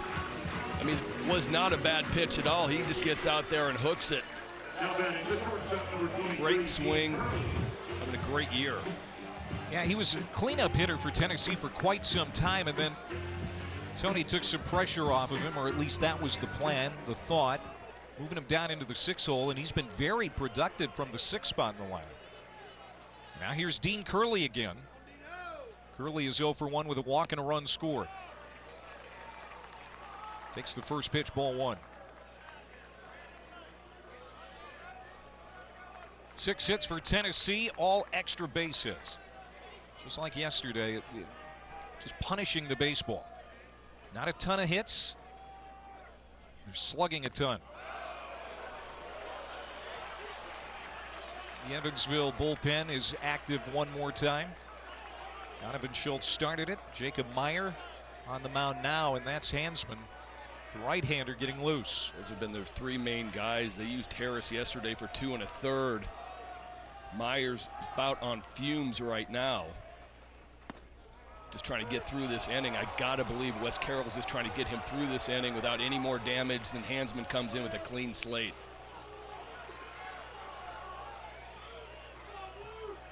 $11 home runs on the year for Dean Curley. He hit 2 in the regional.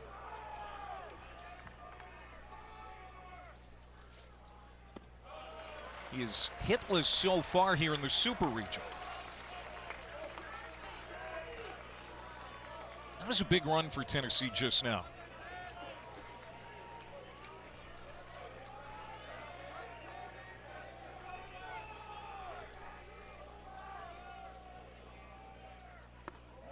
Inside, walked him.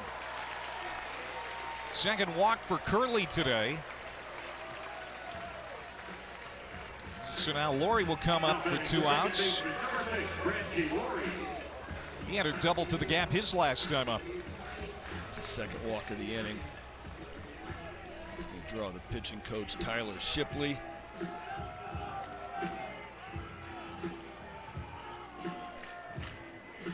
This is going to go through. Try to figure out how they want to pitch Laurie. Not taking him out, just giving Hansman maybe a little bit more time, and then the conversation is going, okay, how do we face this guy? Hit a double last at bat on a breaking ball. Let's do this. I know you're getting tired. Giving you a deep breath, literally a timeout. Take a breath. You know, try to put him in a good mental space.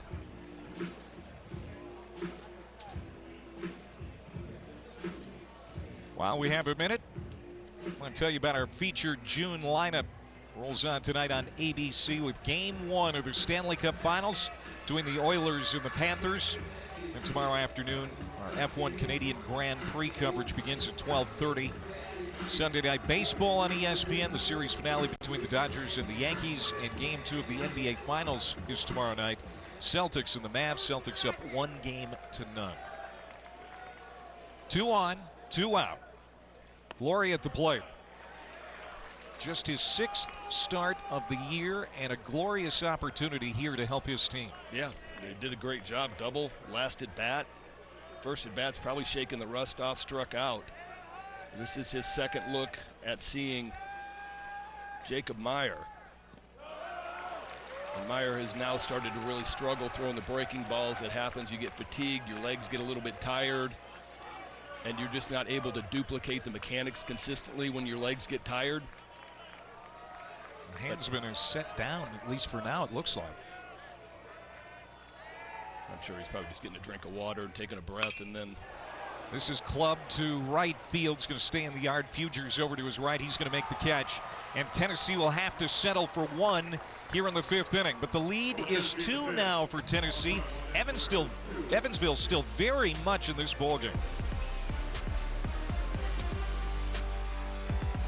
At Wendy's, you can get an English muffin and seasoned potatoes for just $3. with a light and fluffy toasted muffin. And crispy potatoes, love. Is this my breakfast?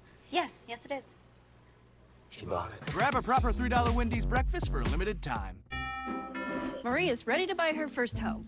But a down payment and closing costs, those are big checks. Good thing I have big news. Come on. When you buy with Rocket Homes and finance with Rocket Mortgage, you get up to $10,000 cash toward closing from Rocket Mortgage. Yeah, and one you can get only with Rocket. Isn't that a good deal? That's a good deal, right? Visit onlywithrocket.com to get started today. A message from the Sonic Department of Research and Deliciousment. Right now, you can get any size of our new Groovy Fries and Groovy Sauce for $1. Wait, who would get the small?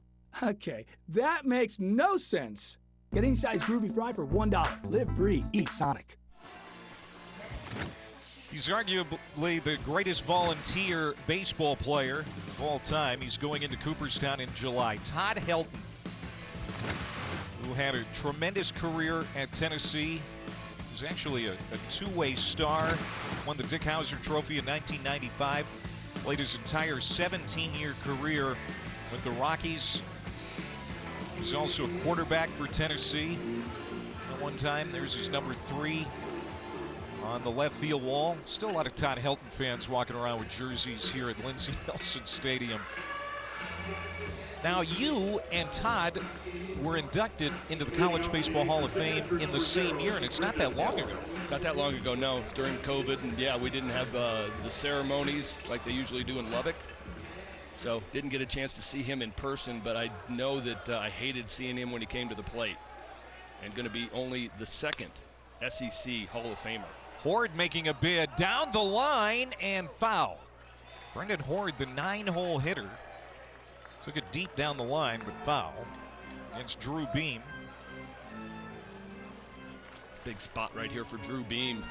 His team answers the bell, get him 1 run in the top of the 5th. You want to go out and lock down this, knowing that the top of the order is coming up, and that's been the Aces' big spark. Schallenberger, Fugers, Sherry. So this is the big out right here for Drew Beam. Struck out his first time up. The 0-1 pitch, down and away. By the way, when Todd Helton was the starting quarterback for the Volunteers on the gridiron, he ended up getting hurt in 1994. You know who replaced him as the starter? I got a pretty good idea. Yeah. He has a show on this very network, in fact. They made my hometown famous, Omaha. That's right, he did, didn't he? Yes, he did. He was famous before then, but yeah, no, I know. Yeah, Peyton was his replacement. He was a freshman. Popped up, foul ground. Burke climbing up onto the railing over there, and runs out of room. How about that effort?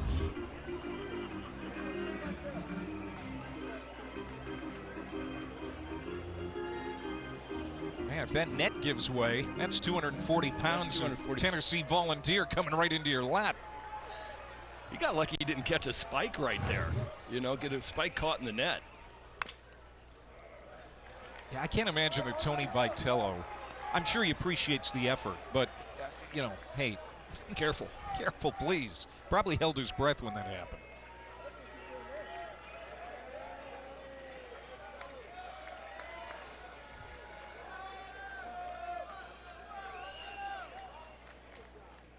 Horde back up the middle. This is going to be a tough play, and it's going to leak into center field for a leadoff hit. Brendan Horde with a really good at-bat to start the 5th inning. So now the tying run will come to the plate.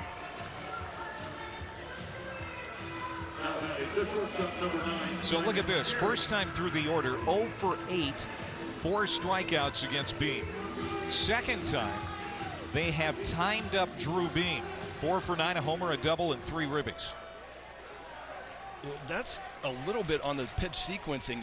You have to mix it up. I mean, these guys are really good hitters.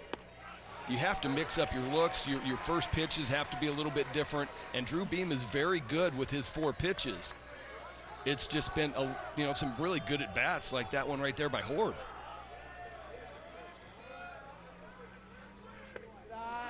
Simon Sherry, the leadoff hitter, is 0 for 2 today. He was 2 for 5 yesterday. He's got 9 hits in the national tournament. When he moved into the leadoff spot May the 12th, that's when this team really started to take off. He is doing a great job setting the table at the top of this Evansville order. They are 10-3 with him as the leadoff man, and he comes into this game with a 12-game hitting streak. 1-2 pitch, 2-2. Hitting over 350 in that time. Really a big piece. I mean, Evansville was all right. They had a pretty good April, but once he moved into the leadoff spot, Taubert got cold there. Sherry jumps in, really putting guys on base in front of Schallenberger and Fugers. Just got a piece of it to stay alive. You said it at the beginning of this inning how important this 5th is for Drew Beam. Yeah, he needs to find a way. I mean, they didn't use much of their bullpen yesterday. Obviously, Causey, and that was the setup. But Cannell threw a couple innings, and then Combs came in and shut it down, so they're still reasonably fresh in the pen. We'll see if this is 2. They go to second for 1, and they're not going to get a double play. It's a tough backhand play for Curley. He gets the force. The Tennessee bullpen is moving around now. Now batting the left fielder, number 32. Yeah, that's expected. Snead's been one of their main guys at the back end. But Vitello's probably looking for Beam to get done with this inning and then bring in the bullpen to close out the last 4. Dangerous hitter here for Evansville, Mark Schallenberger, who's 0 for 2 with a couple of strikeouts against Drew, and Beam nearly sent that past Burke at first base. Sherry is a very good stolen base throw. I was going to say, normally you might be expecting Sherry 16-16 in stolen bases. Stark's an elite defender behind the plate. Stark got him out of a big jam yesterday with a back pick at first base of Schallenberger. He's got 6 of those on the year, so watch if there's a breaking ball down to Schallenberger and in, he might try to back pick. He and Burke are always on the same page.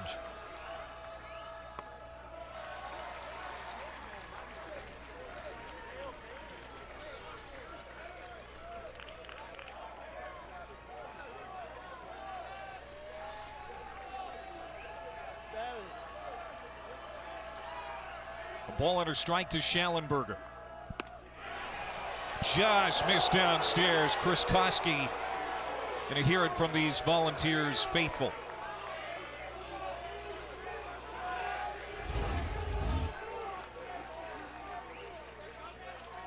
Maybe an inch down. Maybe nice job by Stark to frame it up. And he caught it way out front of him too. In the end, I think it was a good call.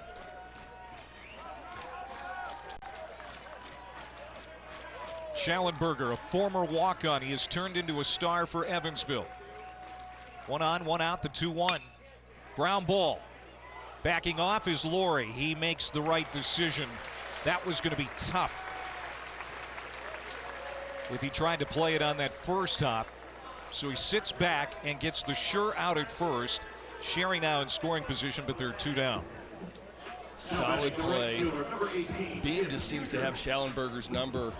Struck him out with a changeup, struck him out with a curveball. That one's a perfectly located changeup down and away, gets the roll over to second base. He just didn't hit it hard enough to turn 2. Drew Beam. There's the family looking on. Coming off 6 shutout innings.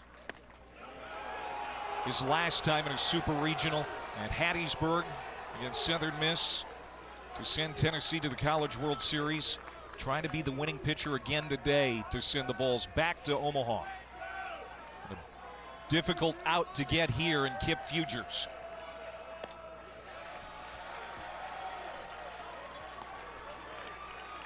There's Carly Beam, his little sister. She is such an inspiration to him. Trying to get through this difficult part of the Evansville order. 2-0, and that's a strike.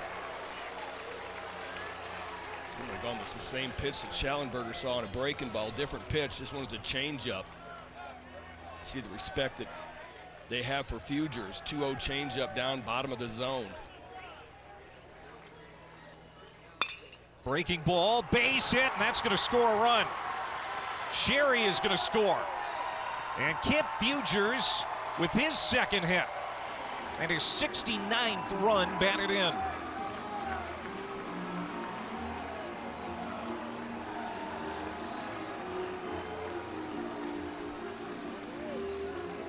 Now it's 5-4. This is a great piece of hitting. 2-1 breaking ball, a little bit elevated. Fugers has the hit record now all time for Evansville. That's just a nice piece of hit. Stayed back enough on that breaking ball to take it back up the box.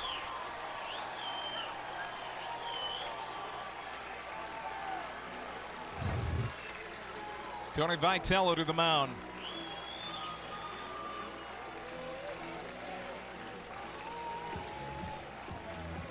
And the Evansville fans feeling good about Purple Ace's chances now as they have scored once here in the 5th inning. And they have knocked Drew Beam out of this ball game. Kip Fugers with an RBI single here in the 5th, extending his hitting streak to 15 games. And the Volunteers are calling on Kirby Connell, the best mustache in college baseball, ready to take the hill here in Knoxville. You came looking for a light beer, and you found gold. Modelo Oro, the light beer with a clean, crisp finish. For anyone who expects more from their light beer, Modelo Oro, the gold standard of light beer. Get 2 or more favorites for just $6.99 each. Give me that ooey gooey, crispy, crunchy, mouth watering. Give me that chocolate chippy, dippy, drippy, Papa wingin'. Pair of pizza with your favorite sides for $6.99 each. Papa John's. All eyes on me, brand new drip is what they see. Diamonds on my teeth, brand new whip is what they see. In my bag like a bunch of groceries. All this cheese and greens just come to me. Freedom you can't take your eyes off. The new 2024 Jeep Wrangler and Gladiator. Jeep, there's only one. During the Jeep Make This the Summer event, get $2,000 bonus cash allowance, plus no monthly payments for 90 days on the 2024 Jeep Gladiator and most 2024 Jeep Wrangler gas-powered models. Upset stomach? Iberogast. Indigestion? Iberogast. Bloating? Iberogast. Thanks to a unique combination of herbs, Iberogast helps relieve 6 digestive symptoms to help you feel better. 6 digestive symptoms, the power of nature. Iberogast. At Wendy's, you can get an English muffin and seasoned potatoes for just $3. with a light and fluffy toasted muffin. And crispy potatoes, love. Is this my breakfast? Yes, yes it is. She bought it. Grab a proper $3 Wendy's breakfast for a limited time. Kirby Connell making his second appearance of the Super Regional. The lefty from Johnson City, Tennessee, threw 2 innings yesterday, gave up 1 run, only threw 34 pitches, Greg. So he's able to come back today. He's a guy that can basically throw every day for Tony Vitello. Yeah, I laughed when he said only 34 pitches yesterday because it got a little bit tight, but he did a nice job, gave up 1 run. Couple innings. He's probably in here for this little duration where Hug's left-handed, McGinnis is left-handed, Wagner's left-handed. So he's probably got a stretch of 4 guys based on the usage yesterday. But easily the best mustache in college baseball. He'll face Chase Hug, the cleanup hitter, to start. And that's a strike to Hug, who's been on twice, a walk and a double. 6 home runs on the year. Tying runners at first in Kip Fugers. Just missed off the plate. Drew Beam in line for his 26th career win, his 9th of the season.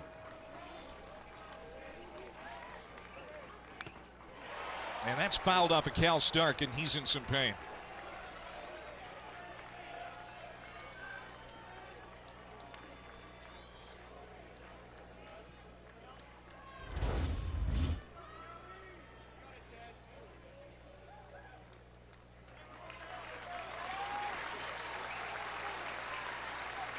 Cal Stark went to Farragut High School here in Knoxville.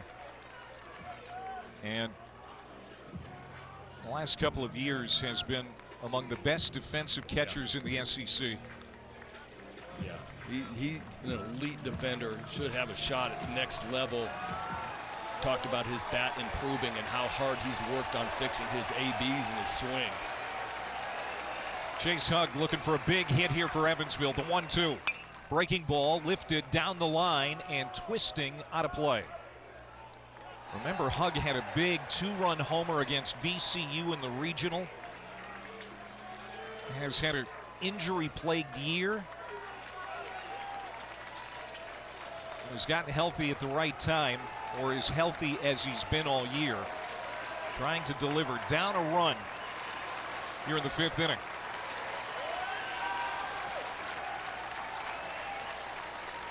The lefty's 1-2 pitch. Just missed off the plate. Wow. I mean, where Stark caught that, that's a ball. But you can't tell me that at some point that baseball did not travel across home plate. With the arm angle of Cannell.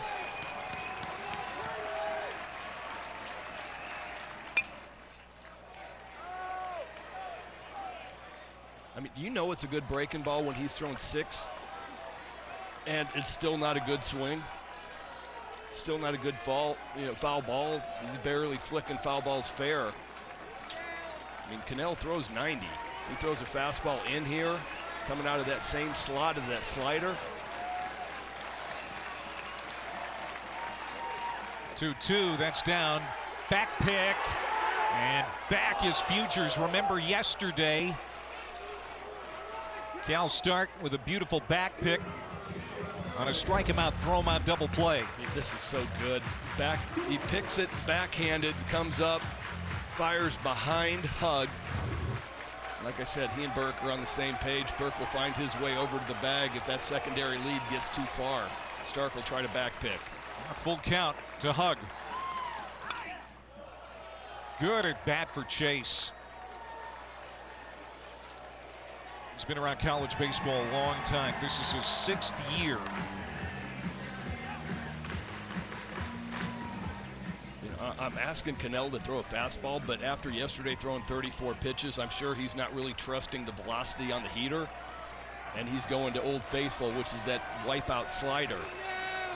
And it's just something you have to do as a reliever. You come back the next day, your velo's down a little bit. Line to right and fair. Kip Fugers rounding third. He is going to be held up. Wes Carroll puts up the stop sign. Second double of the game for Chase Hug. Man, he roped that down the line. And so now the go-ahead runners in scoring position for Brent Witter.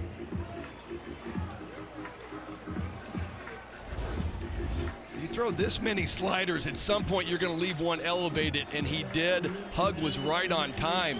I'm actually kind of shocked that Fugers didn't score. He was off and running on the 3-2 pitch. But great job out in right field.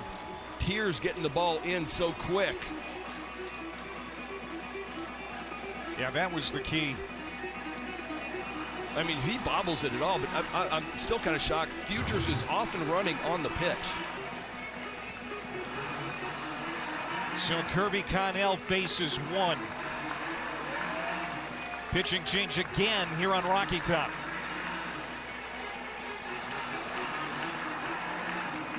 Your calling. Some people find theirs at an early age, others later in life.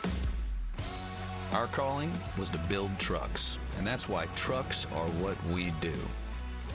We put our everything into every truck, so that when you find your calling, nothing can stop you from answering it. Now during the Ram Make This the Summer event, get $1,000 cash allowance, plus finance, and get no monthly payments for 90 days on the purchase of most 2025 Ram 1500 trucks. Lowe's knows new projects come with questions. So we have answers. Like how to keep your yard looking lush. Which paint color matches your bold style. And with the My Lowe's Rewards credit card, you can save 5% every day. You got this, and we got you. USAA? You were in the military? No, my grandpa was. He passed membership to my mom, then me. Huh. Yeah, if your spouse, parent, or grandparent served, they could pass it to you. I'll check it out. USAA, for the military community and their families. Hi, we're Visible, the wireless company with nothing to hide. Get unlimited 5G data powered by Verizon for $25 a month, every month. Sorry, hidden fees, we're just not into you. Sometimes the choice is just visible. Switch today at visible.com. Looking for the perfect grill? Find yours at Ace, where the perfect grill comes with free assembly and delivery. Find a Weber, Big Green Egg, Traeger, or Blackstone, and get the one that's right for you. Only at your local Ace. Ace is the place with the helpful hardware, folks. Welcome back to Knoxville and the NCAA Baseball Super Regionals presented by Capital One.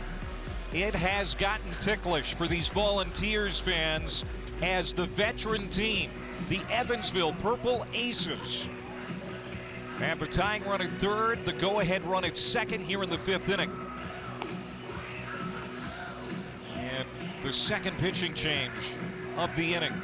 Kirby Connell faces one, and now Nate Snead, the sophomore flamethrower from Milwaukee, Wisconsin. 9-2 on the year, 3.05 ERA, 65 innings, 55 punch-outs. We will see a triple-digit number on the scoreboard in velocity. He will hit and can hit 100. This part of the lineup, Fugers, Hug, and now Witter in the box. These are the guys that are in their fifth and sixth years of college baseball, and that's why Evansville is such a dangerous team right now. They've got experience. Witter is 0 for 2.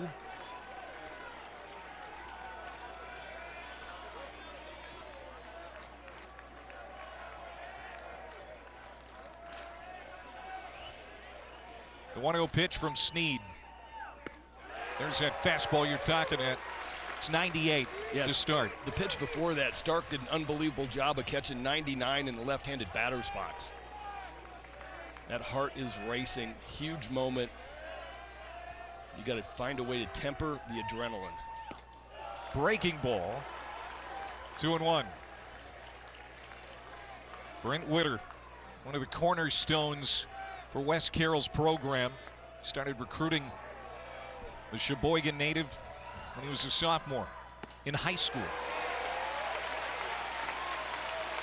2-2.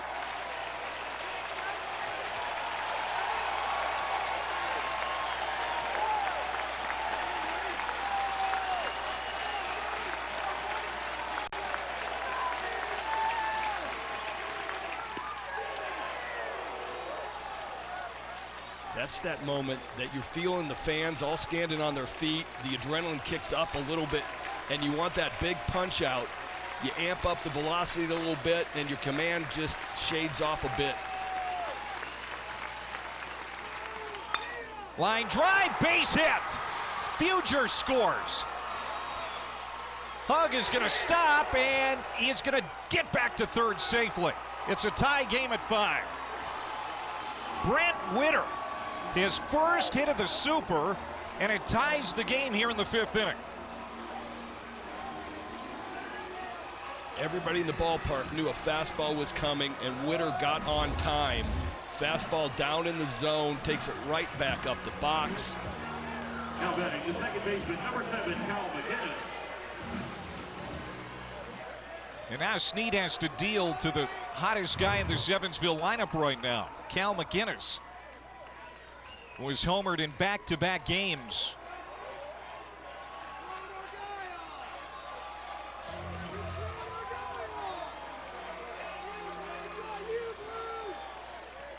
Tennessee had a 4-0 lead in this ball game at one time. Gets away from home plate. Stark pounces on it.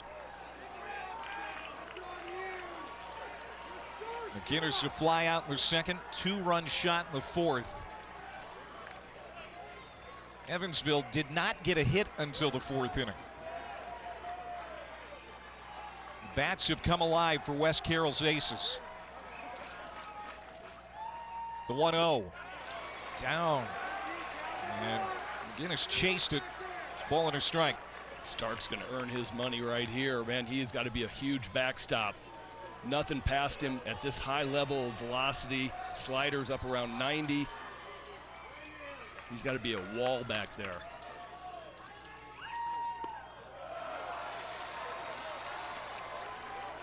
I mean, as hot as McGinnis is, that's going to take anything that Wes Carroll wants to do with the first and third move. It's going to take it out of play. You got to let this guy swing.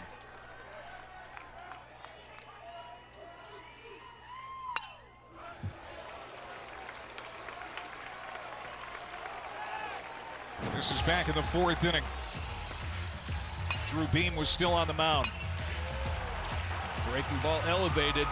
Hottest guy on this Evansville Aces team. Gets Evansville right back into the game. 2-2. And that's a base hit. Down the line and right. Evansville goes in front. And holding up at third base is Witter. The play at second, not in time. McGinnis in with a double. And it's 6-5 Aces. They have come all the way back.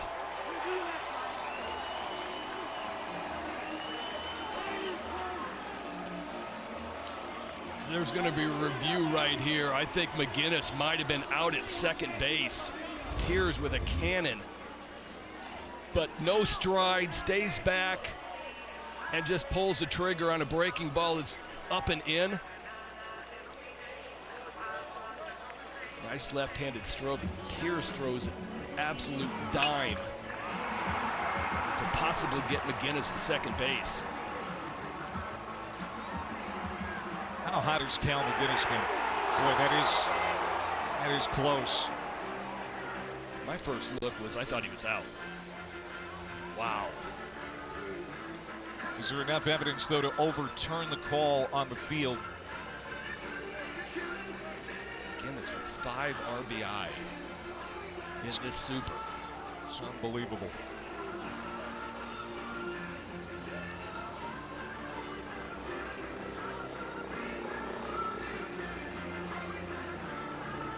Tough to see when the tag gets put on right there. I My think initial look was I thought he was out. I think this has got to stand because the video evidence that would overturn it, I just don't think it's conclusive. I don't think there's enough there to overturn it.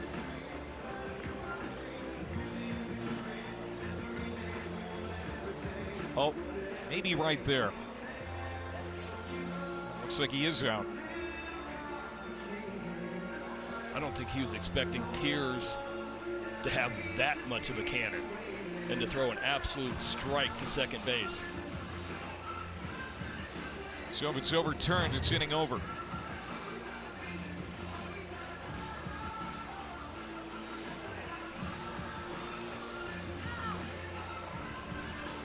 That last camera shot was the defining thing.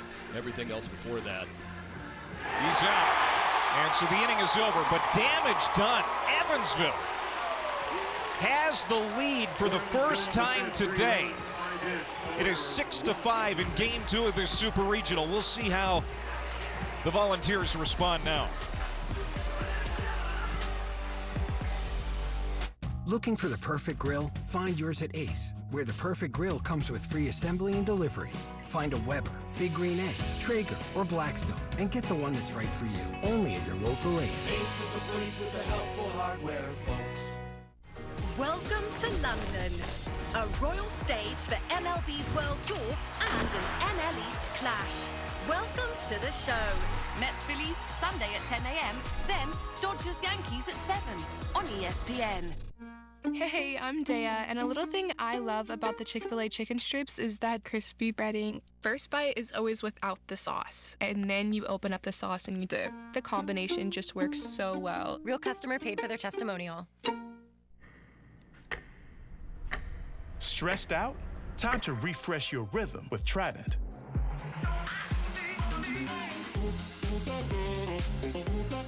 Trident Gum, the fresh chew to refresh your rhythm. My doctor told me I needed to start prioritizing my liver health. Dose for Your Liver is a clinically backed supplement that supports healthy liver function. My stomach feels a lot better. He has more energy, he sees his grandkids more. Start your liver health journey today at dosedaily.co. ED has affected my confidence. I found HIMS. The app is easy. I know that I'm going to be ready to perform. It was better for both of us. Treat ED with doctor-trusted medication. Get started today at HIMS.com. Well, Evansville now with a 6-5 lead, 5 runs today, driven in with 2 outs for the Purple Aces. Jacob Meyer, he is done 3 2/3. Just 2 hits, 1 earned run. Only walked 2 and struck out 1. So he settled the game down after Donovan Schultz got shelled to start. And now Max Hansman comes in. Hansman was the guy that closed out the game against East Carolina. 4 innings, 1 hit, 3 punch outs. You see the numbers on the year, a little bit elevated ERA. But he's probably their last main guy that they have not used in this super. And they're going to look for him to go deep, try to finish this thing off. How about the character of this West Carroll Purple Aces team? The 4 seed in Greenville, come through that difficult regional, now making things difficult on the #1 national seed. Tennessee with a win today, clinch a spot in Omaha. Well, we've talked about it. I mean, it's a very old veteran club. They got 5 grads, they got 6 seniors. Cal Stark to lead it off, and he's popped up behind home plate. Mask is off. Horde is going to watch it sail out of play. Cal Stark today, a double and a hit by pitch. He's had a Tennessee fan get hit on the top of the head with that foul ball.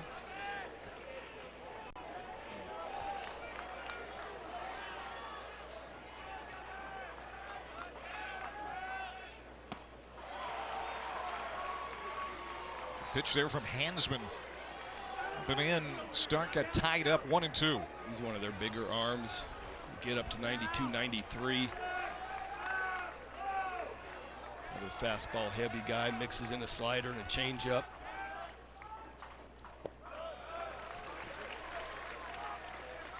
#4 regional seeds all time against #1 national seeds in the national tournament. 0-30. So what Evansville is trying to do here today to force a Game 3 would be historic. Swung on and missed. Stark goes down to start the 6th. Now batting the designated hitter, #1, Christian Moore.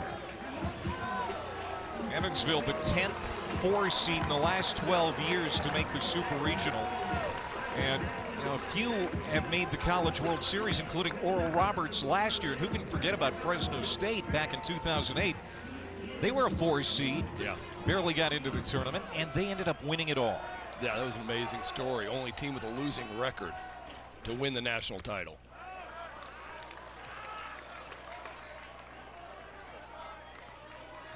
Big moment for Tennessee. You got top of the lineup back up. More is due. 0 for 2 today. Walked in the 2nd inning.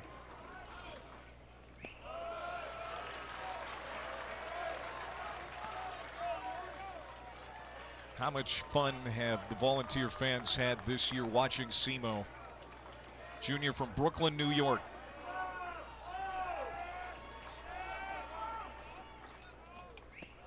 And that's down and away. 3 balls and no strikes with Blake Burke on deck, and he's already driven in 2 today. Has a home run and a sac fly.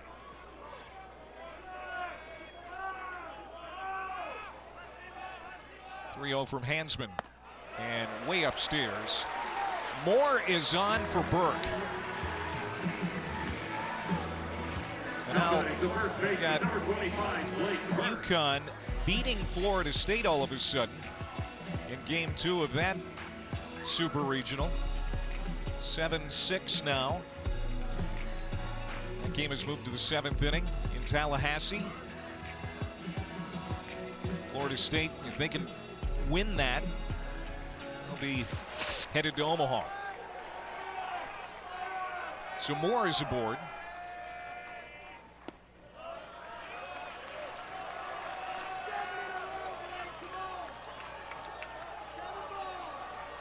Seems like Evansville has made the choice that they're going to pitch to Burke and pitch around Moore. But for me, I'm just going, I would have challenged Moore right there with something early in the count and take my chances, because this dude is just way too hot to come up with traffic on base.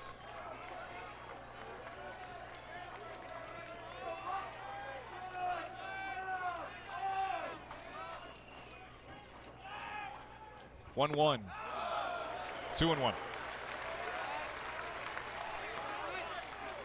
And you got Amick on deck. Amick today, another guy that seems poised to do something special. He is 0 for 3.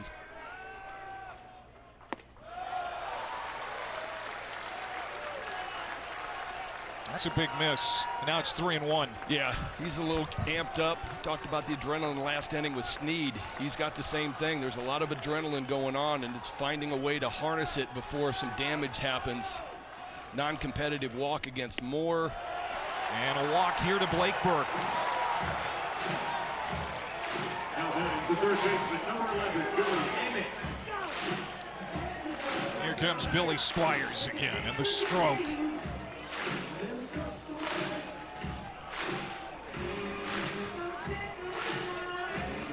That song is probably grating on Wes Carroll's nerves about now.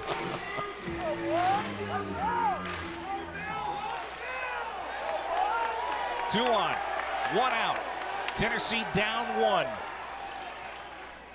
Amick jumps on the first pitch and lashes it foul.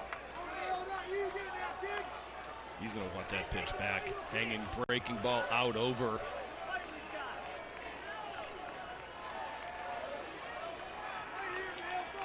Seen a whole bunch of off-speed stuff today. Flown out a couple times on sliders.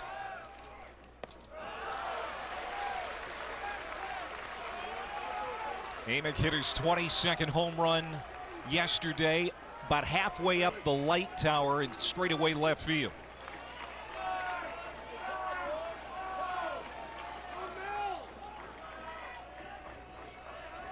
One 1 from Hansman. That ate him up at 92 miles an hour. It's 1-2. Jumped up on the velo. And just that little tick of 1 or 2 miles an hour is enough to get even a great hitter like Amick to swing through it. Now you've shown that bullet, you got to go somewhere else.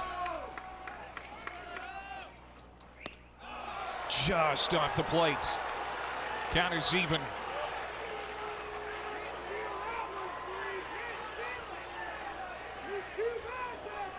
Now, Wes Carroll thought that should have been a strike.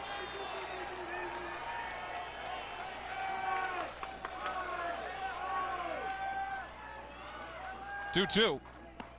Struck him out. Oh, I don't know that Hansman's had a bigger strikeout this year than that one right there. 2 away. Cut fastball, maybe a slider that was missing a couple spins. Gets away with one. Amick goes chasing it out of the zone. Huge punch out. But it's not over yet, Clay.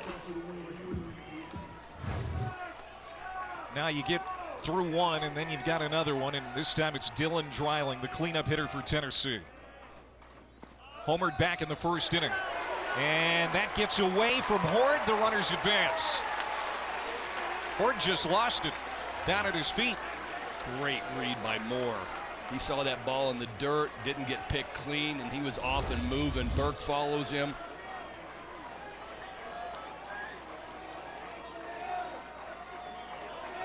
This will be a wild pitch charged to Hansman.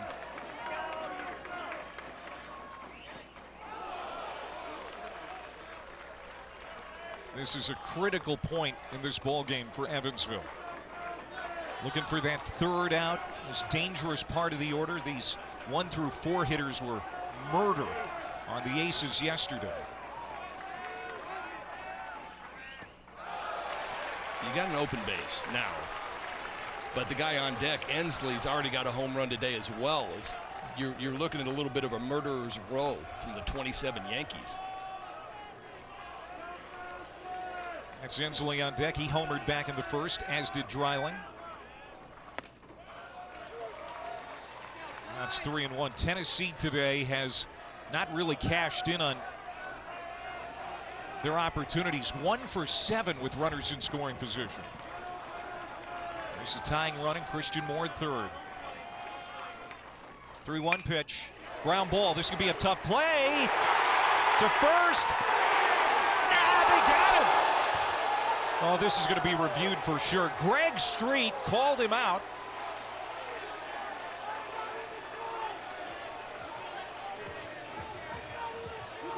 And they are immediately going to go to a second look. Well, that would end the inning.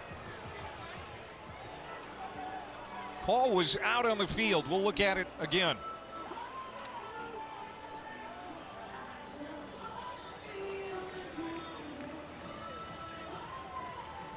Well, this is huge, because if this is going to stand, the inning is over. But if it's overturned, we've got a tie ball game. Nice see enough to overturn that? I don't know if I see enough to overturn it yet. I mean, you see where the ball enters into the glove.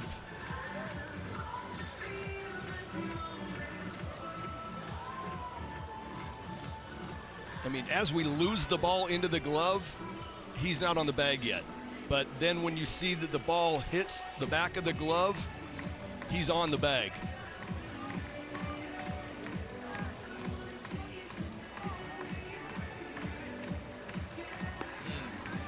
I don't know if they got enough to overturn it. I mean, did he even pull his foot? This is the difference between Evansville getting off the field with the lead or Tennessee tying the ball game. And runners on first and third, and Ensley up.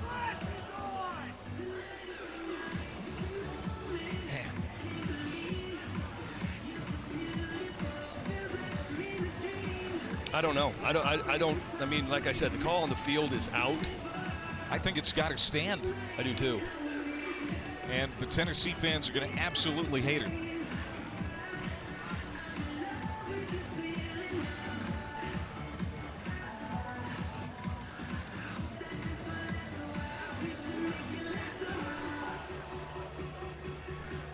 Great effort by McGinnis. Knocks the ball down, loses it for a split second, still has enough wherewithal to come up and make a play out of it at first base. It looked for sure it was going to be an E4. What a super regional McGinnis has had.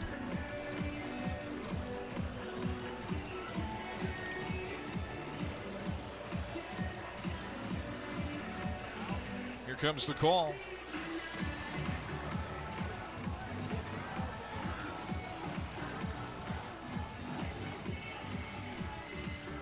Inning over. Evansville still leads. 6-5 Purple Aces, 5.5 in the books here in Knoxville.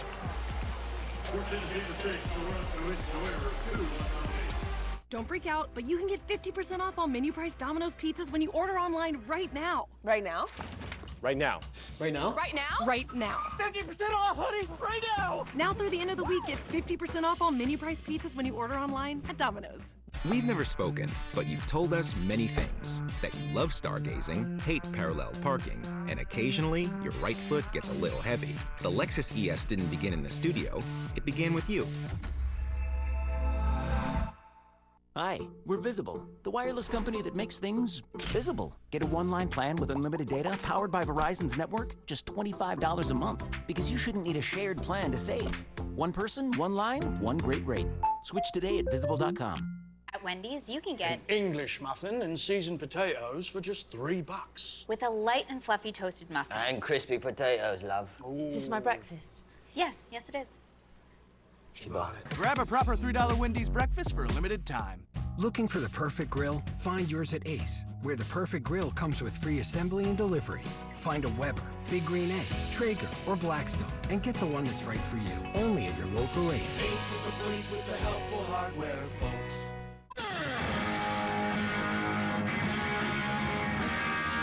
In the wilderness, fearless and human. Sauvage, Elixir, Dior. At Macy's, the fragrance destination. Well, Sunday on ESPN and ESPN Deportes, the London series is back with the Mets and Phillies playing the second game of their two-game set at London Stadium at 10 a.m. Eastern. And then our Sunday night game is the series finale between the Dodgers and the Yankees. Coverage of that one begins at 5:30 Eastern, 2:30 Pacific, with baseball tonight's Sunday night countdown. Boy, is it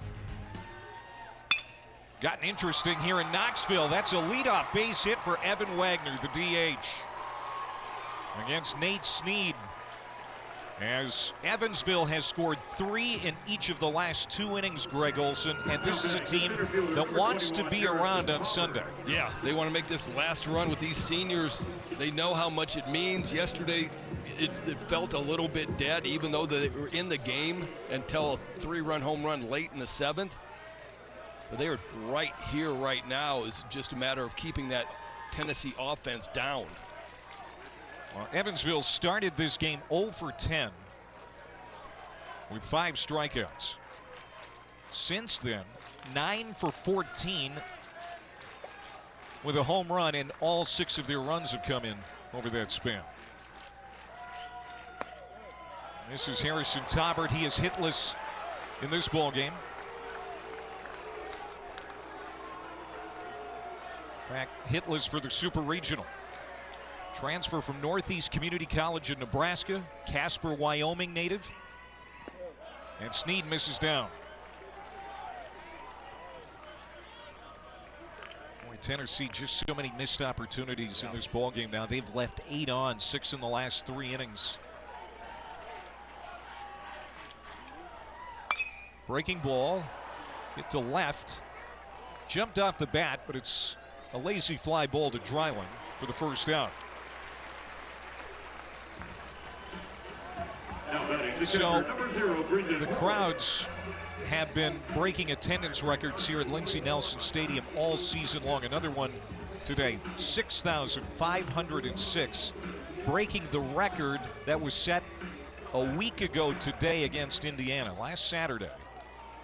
And a little over 6,300, now a little over 6,500, standing room only here at Lindsey Nelson Stadium. And they've gotten quiet. They are about 4 deep in the standing area. It's unbelievable how many people they got into this place. And that's how much it means for this game right here for Tennessee. Hit a ton to left. Gone if it stays fair. Horde. And it is gone, a home run. A 2-run shot. It's a fair ball for Brendan Horde.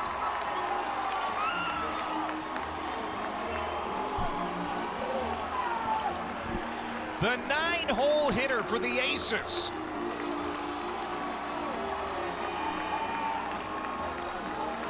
And it's now 8-5.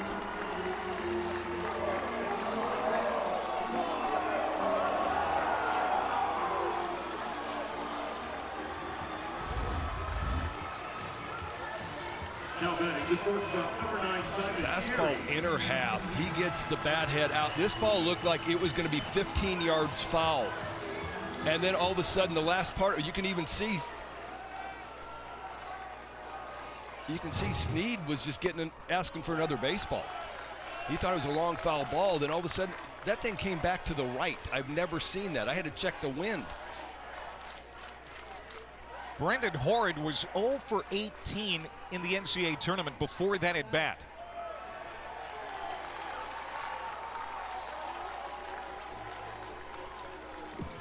Yeah, the wind not a factor in that one. That ball looked like it was so far foul. And then I look back over and it comes 15 yards to the right. like there was a cut on the baseball that was creating a left to right spin. I looked at the wind, nothing.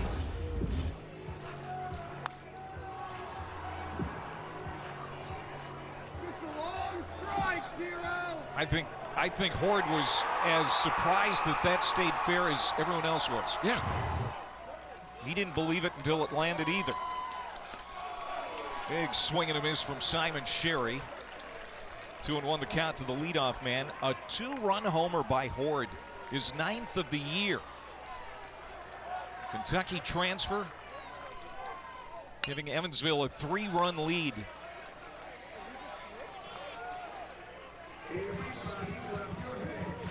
All 8 runs in the last 3 innings.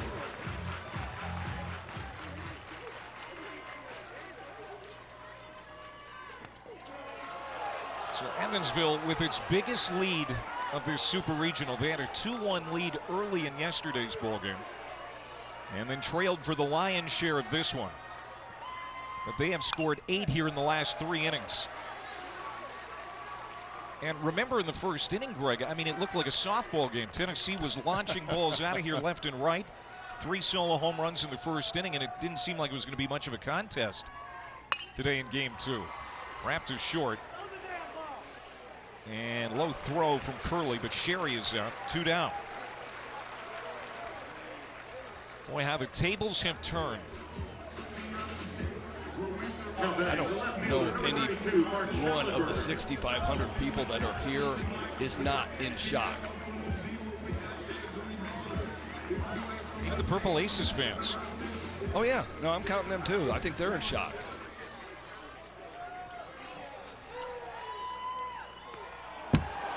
Look out. Schallenberger gets hit with a Nate Snead offering, and he's a little hobbled by that one.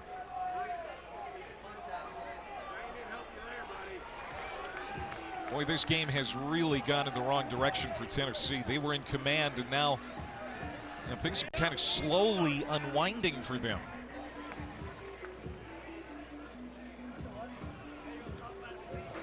Snead's velo is way down. Came in throwing 97, 98, 99. Right now, the last couple pitches have been 93. And now they're going to go to the monitor again. And we're not exactly sure what they're looking at. Did he lean in? I'm not leaning my knee in on a 90-plus fastball. I mean, if the Stark hit by pitch wasn't called for leaning in, then I can't see this one getting called for leaning in. That's not a natural reaction to stick my knee out in front of a fastball. That's a hit by pitch.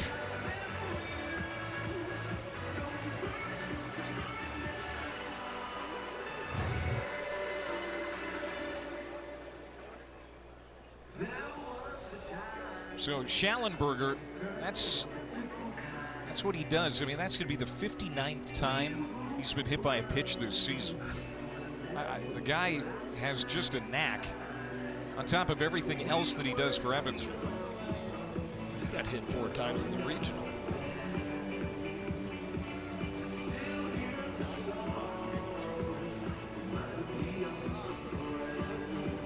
If I said this season, I meant career. He's only got 20. He's got 28 now this year. Yeah, 28 this year, still a huge number.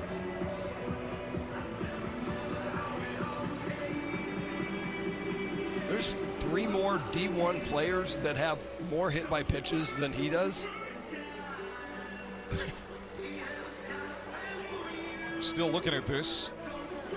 Boy, this is taking so long that perhaps they're going to overturn it. We'll see. Call on the field was hit by pitch. There's Greg Street again.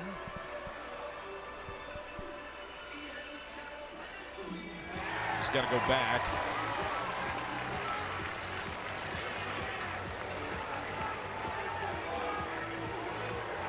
So that call is overturned.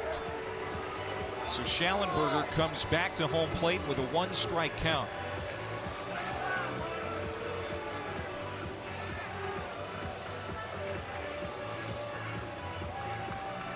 I didn't think he leaned into it. I just thought he was kind of tucking his knee a little bit. It's like I said, it's not a natural move to stick your leg out or your knee out to try to get hit by a fastball. It's coming back for you! Wes Carroll's team trying to pull it off again. He doesn't want to swing the bat! Upset East Carolina. The Greenville Regional, the number 16 national seed, now going head-to-head with the number 1 national seed in the Super Regional and trying to force a Game 3 tomorrow. So Schallenberger now with an 0-1 count. Snead hits him that time for sure, no doubt about it. It bounced, but it comes up and hits him, and now Chris Koski, kind of in a sarcastic manner, points down to first base. Yep, this time for real. That one hurt a lot less than the first one. Well, this has not gone well for Nate Snead here. The 6th inning has been brutal. And now Tony Vitello is going to ask for that bullpen door to swing open. Another pitching change for the Volunteers.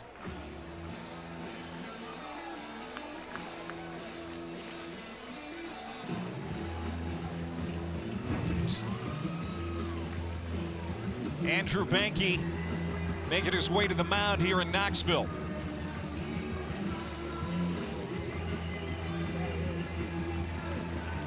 The world thinks there are only 2 types of people. The French fryers and the Totheads. But what if there was a third? Who love the crispy, crunchy outside of our tots with the dippability of a fry. Introducing Groovy Fries. Finally, a potato option the entire world will love. Ooh. Oh, boy. Why would he even come to this? Live free, eat Sonic. The Investing Club is about allowing you to be in control of your own money. We make sure that club members get the access they need to make more informed decisions. Unlock exclusive member benefits, including live daily morning meetings and full access to Jim's charitable trust. We're not about trading, we're about investing. Stick with us. We'll empower you to take care of your money. Get invested. Join the club today. Go to cnbc.com/club. Guys, how frustrating is it to find a great pair of jeans? Too tight here, too loose there, too long there? Standard jeans use just 2 measurements. Taylor Custom Jeans use 7 different measurements to give you the perfect fit. Your phone can measure you right now. Download the Taylor app on iOS or Android. Choose from hundreds of styles. Taylor measures you digitally and is 20% more accurate than a professional tailor. With free shipping and a money-back guarantee, get your new favorite pair of jeans today. Taylor, available on the Apple App Store or Android. Well, a couple of years ago, Tennessee had one of the best seasons in college baseball history. They were the number 1 overall seed in the NCAA tournament for the first time. Went 3-0 in the Knoxville Regional, just as they did this year. But then Notre Dame came in here and upset the Volunteers 2-1. Tennessee winning Game 1 of their Super Regional yesterday convincingly, and then got out to that 4-0 lead here early. Should have had no pressure on them, but all of a sudden now all of the pressure exists in the Volunteers dugout.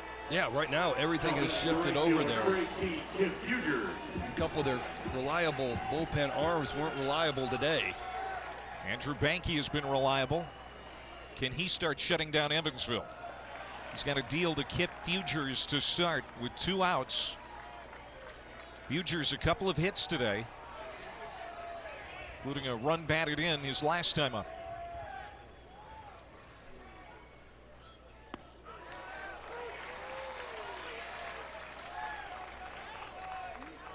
Drew Beam got the start.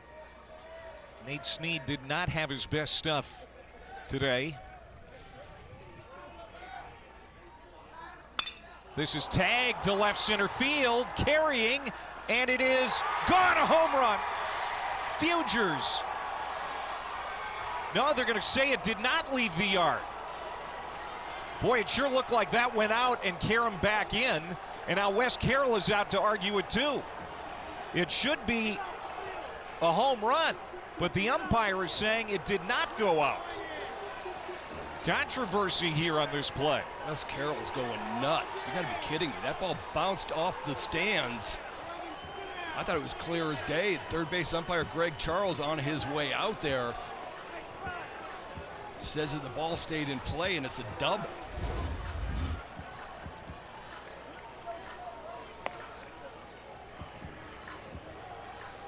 No, it goes off. It goes off something on the other side of the fence and then ricochets back in. It's pretty apparent. I thought it was apparent watching it live.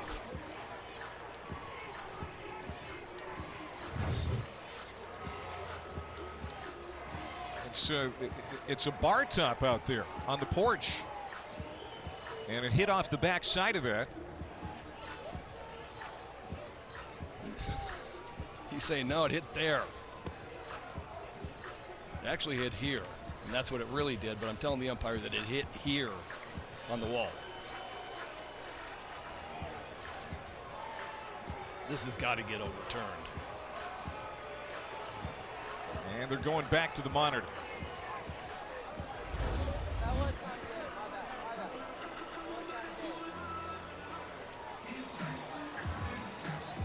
It hits off the top of the wall, but then hits that bar, that tabletop out there, and shoots back into play. So that should be a home run. It's a no-brainer. I'm really shocked that the third base umpire missed this, because I thought it was a real clear bounce off the top of the wall, hits the metal piece, bounces on play.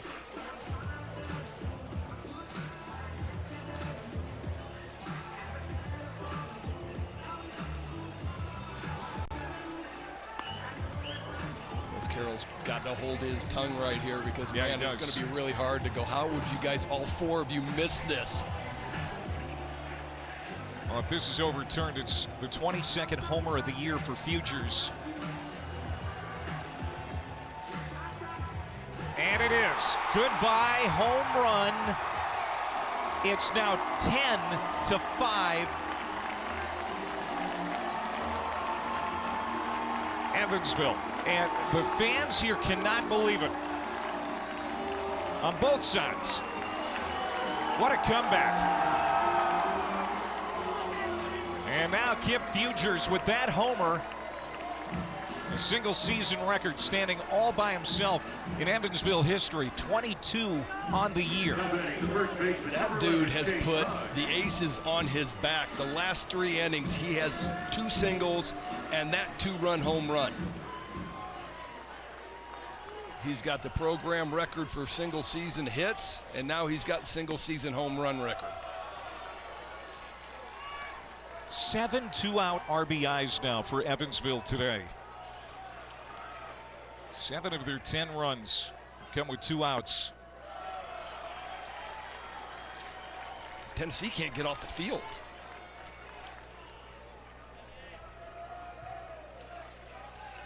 Ball and no strikes to Chase Hugg, who has 2 doubles and a walk today.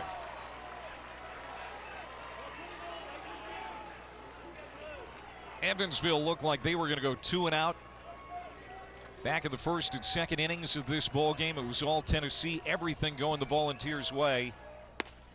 But since they knocked Drew Beam out of this ball game, the tables have turned drastically. Yeah, they got to Beam, knocked him out.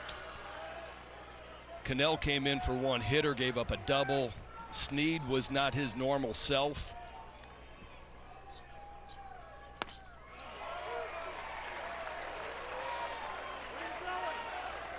Two 2-run homers here in the 6th.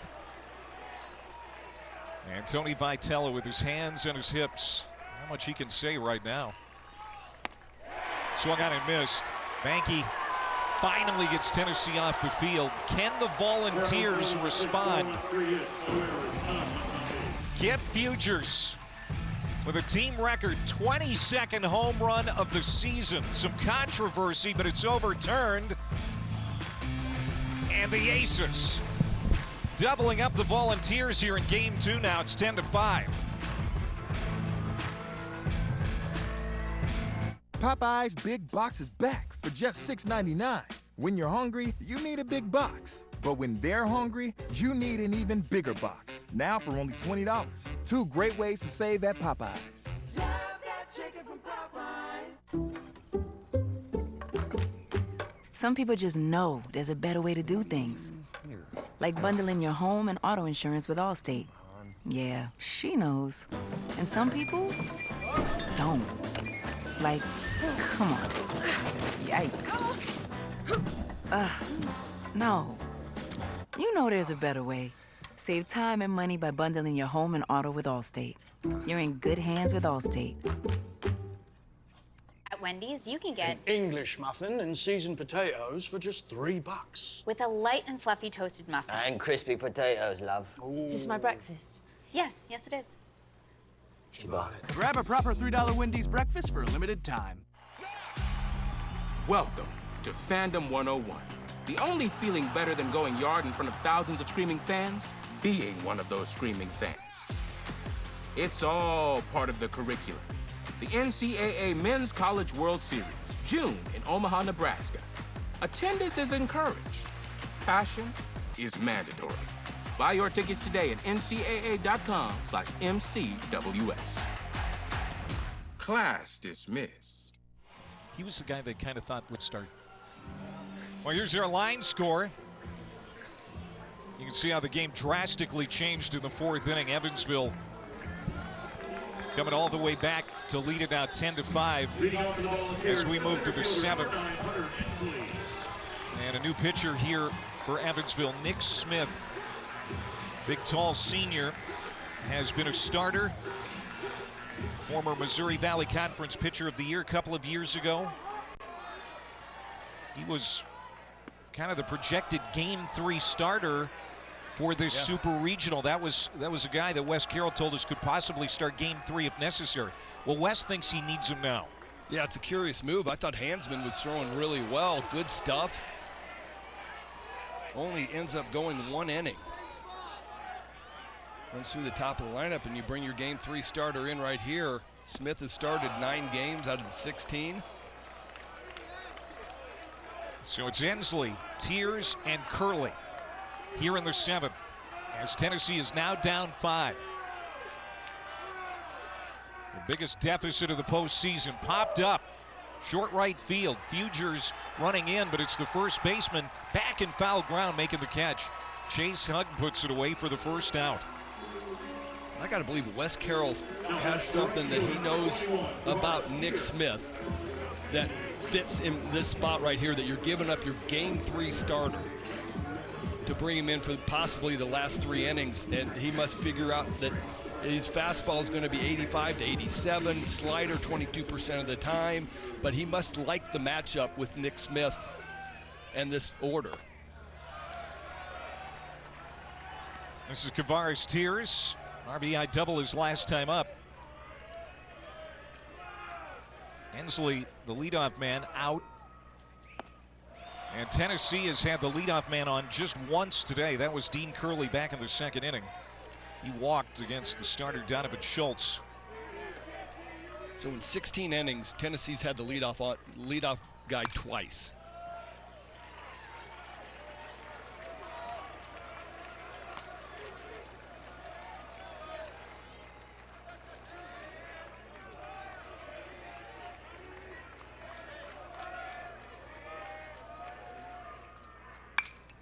Flick to left field. Long run for Schallenberger. He'll get there and make the catch. 2 up, 2 down.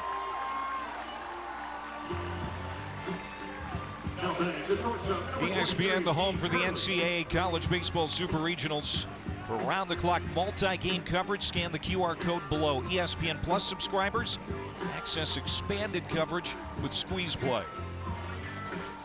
So this is going to be about mental toughness. Tony Vitello has said many times that the leadership of this team is different from teams he's had in the recent past. And they're emotionally tougher. They're mentally stronger. It's really being tested right now. Yeah, it is. And I mean, the last 3 innings, it's been 3 runs, 4 runs. Evansville's answered. Tennessee's gotten one in that span, but at this moment you're sitting in the dugout. Somebody's got to step up and take over that role and just kind of get everybody moving a little bit, because the dugout looks like a morgue. 3-0 count here to Curley, who has walked twice, hitless in the Super Regional. And a couple of homers last weekend. 3-0 from Smith, and that's a strike. Let's see Curley try to do some damage right here if he gets that same pitch. Fastball in. He's got 11 bombs. Full count. Boy, Evansville playing with confidence now. You just feel it. Yeah. And a rolling off of him.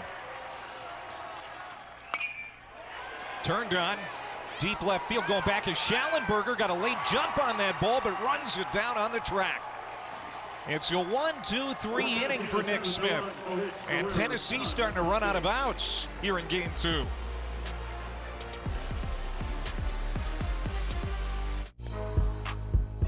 The NBA Finals, Game 2 on ABC. A message from the Sonic Department of Research and Deliciousment. Right now, you can get any size of our new Groovy Fries and Groovy Sauce for $1. Wait, who would get the small? Okay, that makes no sense. Get any size Groovy Fry for $1. Live free, eat Sonic. Always dry scoop before you run. Listen to me. A hot dog diet got me shredded. It's time we listen to science. One A Day is formulated with key nutrients to support whole body health. One A Day, science that matters.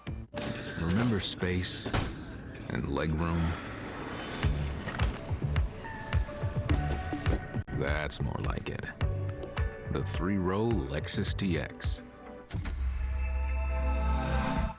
At Wendy's, you can get an English muffin and seasoned potatoes for just $3. with a light and fluffy toasted muffin. And crispy potatoes, love. Is this my breakfast? Yes, yes it is. She bought it. Grab a proper $3 Wendy's breakfast for a limited time. The United Football League USFL Conference Championship. Is there more Michigan magic? Birmingham's spring football dynasty. The stakes are big for this one. UFL Conference Championships today on ABC and tomorrow on Fox. This telecast is copyrighted by the NCAA for the private use of our audience. Any other use of this telecast or any picture descriptions or accounts of the game without the NCAA consent is prohibited. Back at Knoxville in the NCAA Baseball Super Regionals presented by Capital One. Game 2 between the Purple Aces of Evansville and the #1 national seed Tennessee has been a game of 2 halves. First half of this ball game, all Tennessee. Last several innings, all Evansville. And the Aces lead at 10-5, trying to force a Game 3 tomorrow. That would decide who wins this Super Regional and gets a ticket to Omaha. Witter, McGinnis, and Wagner. 5, 6, and 7 for the Aces. Andrew Banke came on last inning for Tennessee. He is the 4th pitcher today for the Volunteers. Drew Beam got the start, and it has not been a vintage Tennessee bullpen day.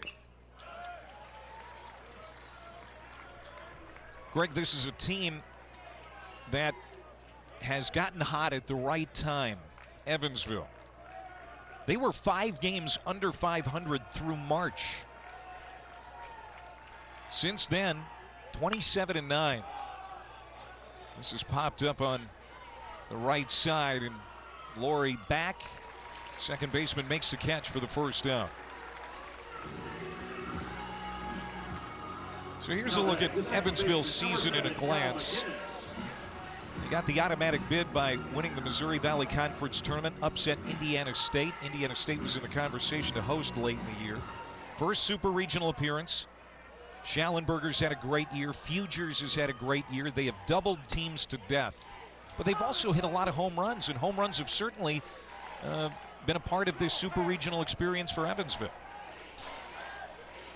It's been pretty amazing. We talked about it, how veteran this team is. They haven't panicked. I mean, the opening inning that Tennessee put up with the 3 solo home runs would have shocked anybody in the world. And these guys just kind of stuck with it. We're getting no hit, and then all of a sudden the floodgates opened up. And you see this Evansville offense at its best. Yeah, it should have crushed their spirit. Well, Wes Carroll's team has so much character. 1-2 foul for McInnes. What a day it's been. What a tournament it's been for McInnes. 2-run homer back in the 4th inning. Really inspired this offense. Just as it did yesterday when he hit the 2-run home run early in that game yesterday. He is so locked in. He didn't even flinch on this slider that's down and away, misses by 6 inches, doesn't even flinch at it. Struck out. Andrew Banky getting his second strikeout. 2 down here in the 7th. Now batting the designated hitter, number 25, Evan Wagner. There's still time here for Tennessee, obviously. 6 outs to work with. And the Volunteers offense, the most dangerous in the country. And I'm betting money that Wes Carroll is thinking they need some insurance. No, he's not going to shut anything off, no. I mean, he's going to keep the dogs running. He's going to be trying to put some pressure on the defense, but Banky's come in and other than that 1 home run, been pretty solid, good location, good slider.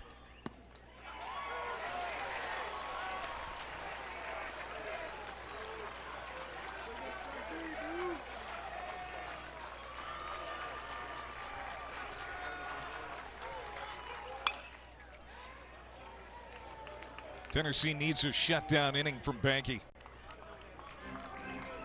They have not held Evansville off the board since the 3rd inning.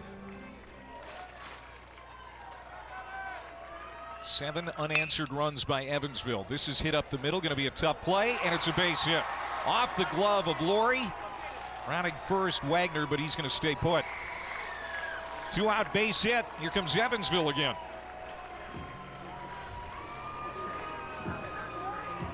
This is what they would call a seeing eye ground ball. Not hit very hard. You can see the shift that Tennessee is in and still manages to find a hole. 13 hits now for the Aces. They didn't get their first hit until the 4th inning. It really has been a remarkable bounce back. And he said that, you know, we're playing loose, relaxed, everything's on the line. And he was, I'm talking about Wes Carroll, was feeling pretty good about the situation, honestly. And then I'm sure the 3 home runs in the 1st inning took any feel good that he had out, but this offense has exploded. Yeah, he told you yesterday that they were uptight. Well, yeah, he said the dugout was flat. He goes, you know, we're dead tired.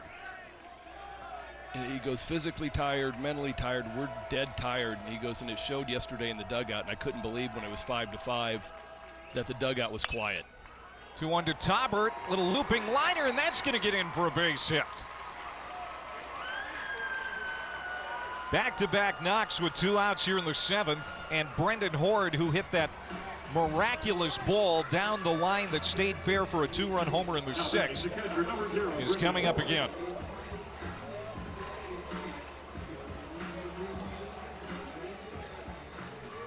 Alex Perry comes in to run at second base for Evan Wagner. Here comes Frank Anderson for a visit. See some smiles out there. That's a good sign for Tennessee. He's coming out there to kind of reset after they get the first 2 outs. Stay with Banky here with 2 on. And your attention, please. Pitch running at second. Brendan Horde did this his last time up.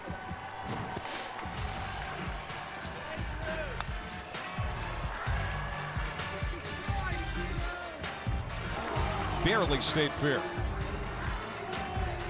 That's still a mystery to me how this ball went 15 yards to the right to get over the fence.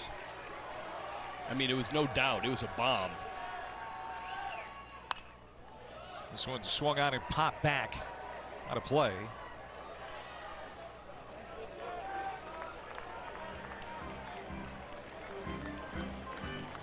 Ford had been 0 for 5. Gets a single in the 5th. And that 2-run home run.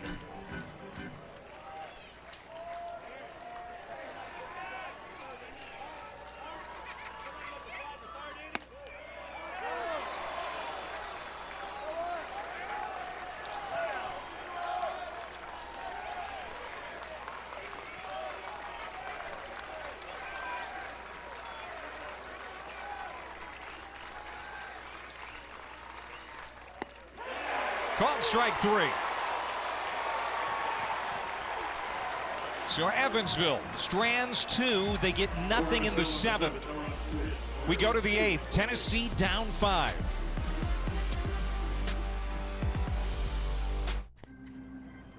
What's wrong? My travel rewards card didn't earn enough miles for my vacation. Are you crying? No. Are you crying because of that other card? No. There's no crying in baseball. Or with the Capital One Venture Card, because it lets you earn unlimited double miles on every purchase every day. And you can use those miles on any travel purchase. And you know why? There's no crying with the Venture Card. What's in your wallet? Let's play ball! To help save for our home, we stopped going on trips and giving each other expensive gifts. We handmade them instead. That one took me 3 weeks. Getting pre-qualified for a home loan was easier. It only took like 3 minutes. Fox scarf. Oh.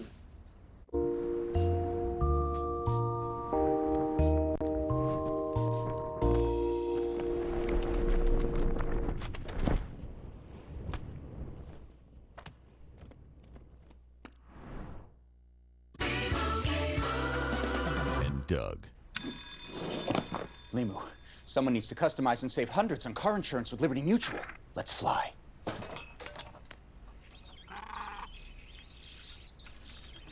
Chief. Doug. Oh, wow. I thought you were right behind me. Only pay for what you need. Liberty, liberty, liberty, liberty. The NCAA Baseball Super Regionals are presented by Capital One. What's in your wallet? And in part by the new taste of KFC deals, starting at just $4.99. Absolutely gorgeous Saturday here in Knoxville, Tennessee for Game 2 of their Super Regional. Tennessee fans were enjoying it early on, but now it's the Evansville fans who are in attendance who are having a good time. Leading 10-5 is Evansville as we move to the 8th inning. Tennessee the visitor on the scoreboard, and that's really coming into play now, as Evansville will have last ups. Pinch hitter Reese Chapman, the sophomore from Parker, Colorado, comes up. Chapman was the designated hitter yesterday. Had a quiet day, but if you're Nick Smith right here, very crucial 2 outs with the bottom of the order up, and we've already talked about how good the top of the order is. Perfect scenario for the Aces is to get these first 2 guys out, get to the top of the order, kind of pick and choose who you're going to challenge for a minute, try to get that 3rd out. Of course, in the 9th inning, then you got the middle of the order coming up. Nick Smith got a 1-2-3 7th. Again, he was a candidate to start Game 3 if necessary. It's looking more and more like it's going to be necessary, which would open up a slot tomorrow for the Aces. Swung on and missed. And Chapman goes down. He was 0 for 4 yesterday, 0 for 1 here as the pinch hitter strikes out. So 1 down in the 8th, and Cal Stark comes up. By far the best fastball that Smith had thrown at 90. Gets it up and away with a little hop on it. Chapman couldn't catch up.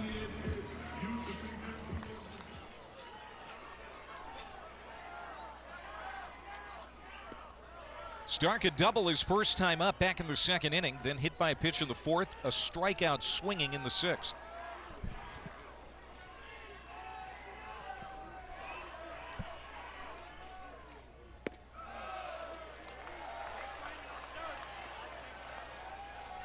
Tennessee wanted to get this thing done in 2 games and set their sights on Omaha. Evansville with different plans.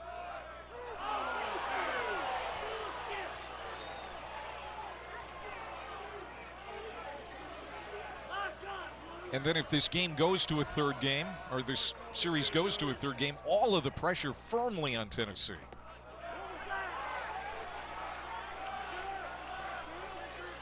Yeah, they came out nice and loose in these last couple innings. Everything's just tension down, fighting for every pitch down to their last 5 outs. Oregon and Texas A&M are going to get started over on ESPN News. Game 1 of that Super Regional. And as soon as we're done here, we'll get you to College Station. It's been a great year for Jim Schlossnagle and the Texas A&M Aggies. That's a team that... That's another good one that's got a shot. Yeah, no doubt. Very complete team.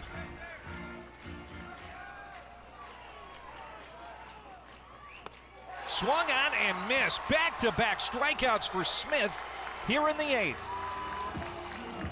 I love the approach of Nick Smith. He knows the situation. He knows the top of the order is coming up on deck.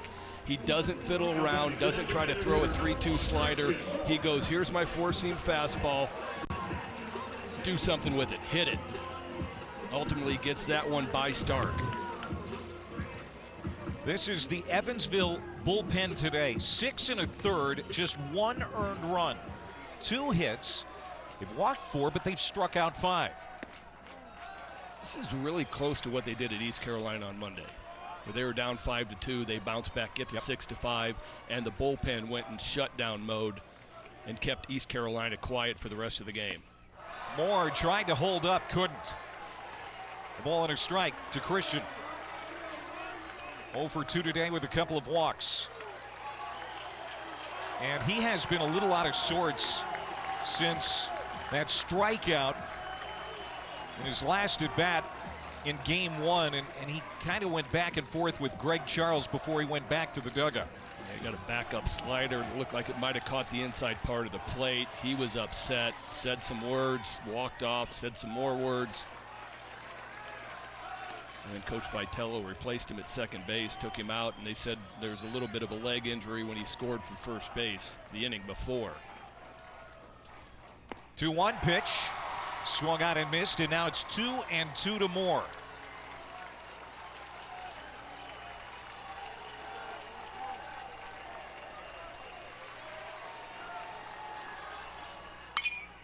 Popped up. Fugers coming in. He's got it.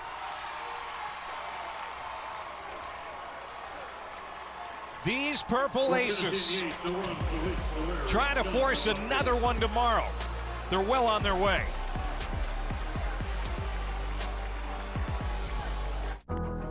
For years, they competed against each other. But every 4 years, they take on the world. They represent our schools and our country. We are proud to say, Olympians are made here. Guys, how frustrating is it to find a great pair of jeans? Too tight here, too loose there, too long there? Standard jeans use just 2 measurements. Taylor custom jeans use 7 different measurements to give you the perfect fit. Your phone can measure you right now. Download the Taylor app on iOS or Android. Choose from hundreds of styles. Taylor measures you digitally and is 20% more accurate than a professional tailor. With free shipping and a money-back guarantee, get your new favorite pair of jeans today. Taylor, available on the Apple App Store or Android. The Investing Club is about allowing you to be in control of your own money. We make sure that club members get the access they need to make more informed decisions. Unlock exclusive member benefits, including live daily morning meetings and full access to Jim's charitable trust. We're not about trading, we're about investing. Stick with us. We'll empower you to take care of your money. Get invested. Join the club today. Go to cnbc.com/club.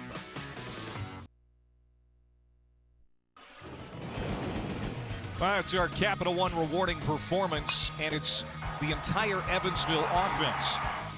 A team that got jump-started in the 4th inning after getting down early. All of their 14 hits have come since the 4th. They have scored 10 times and now lead it 10-5 late. It's been a remarkable showing by this offense. We talked about the Tennessee offense and how great they are. This team right here has really put it together these last 4 innings. And look at yesterday compared to today. They struck out 16 times yesterday. They have cut those strikeouts in half. They have been able to get runners in that are on base. Yesterday they left 9 on. A lot of that can be tip your cap to Causey. He was doubt. really good. Coach Wes Carroll said that today. He goes, man, he's got some nasty stuff. Also, the home runs have been well timed. They've had 3 of them today. And Tennessee is going to bring out another arm. This is J.J. Garcia, a sophomore right-hander from North Carolina. 3-0 on the year. He's only got 10 appearances, 10 innings. And Simon Sherry pops out to Blake Burke to start the 8th. It's a good start. He comes in getting the big ask. Cannot afford to give up any more runs. You're already chasing 5. He's only thrown 10 innings this year. This is a big moment, but you can see the 17 punch outs, 2 walks.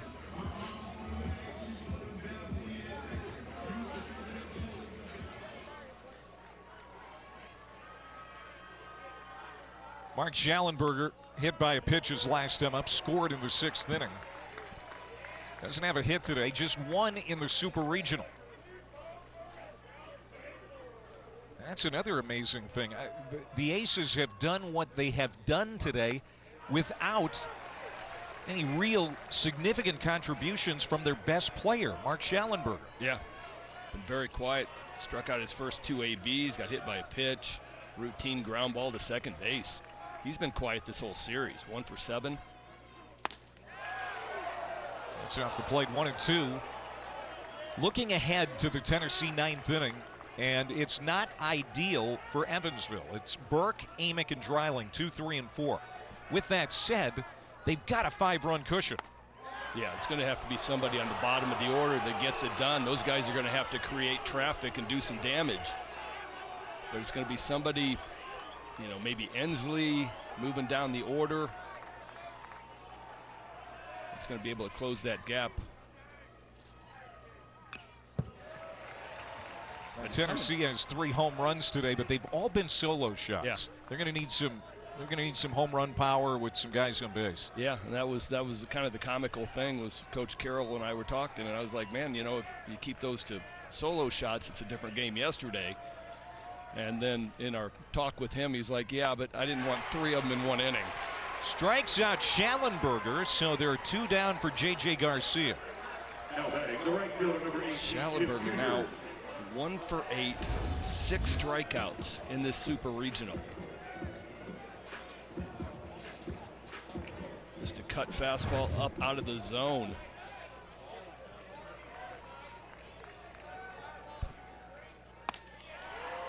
Kip Fugers,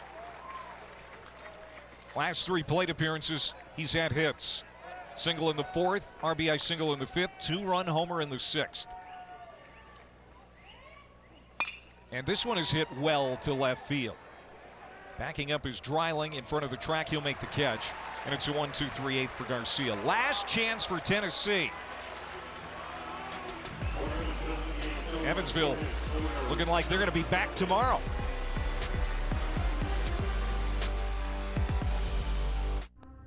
First, we did the impossible. Then you ate so many of the impossible that we completely ran out. And now, they're back! The footlong cookie is back at Subway. Electric for short trips, gas for long. Quite the paradox. It really is both. The Lexus RX plug-in hybrid. You came looking for a light beer, and you found gold. Modelo Oro, the light beer with a smooth, elevated taste. Perfect for those who never settle for less than they deserve. Modelo Oro, the gold standard of light beer. Looking for the perfect grill? Find yours at Ace, where the perfect grill comes with free assembly and delivery. Find a Weber, Big Green Egg, Traeger, or Blackstone, and get the one that's right for you. Only at your local Ace. Ace is the place with the helpful hardware, folks.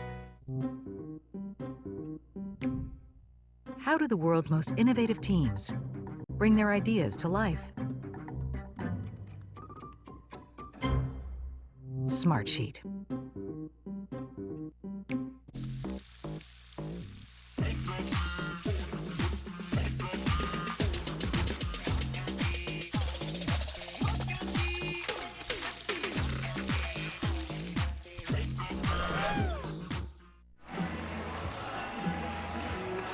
The #1 national seed Tennessee up against it for the first time in this NCAA tournament.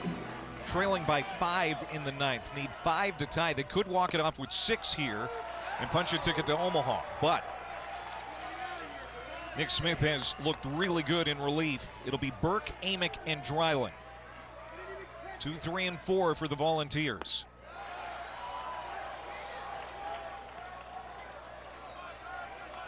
Burke 1 for 2, solo home run back in the first, sac fly in the second.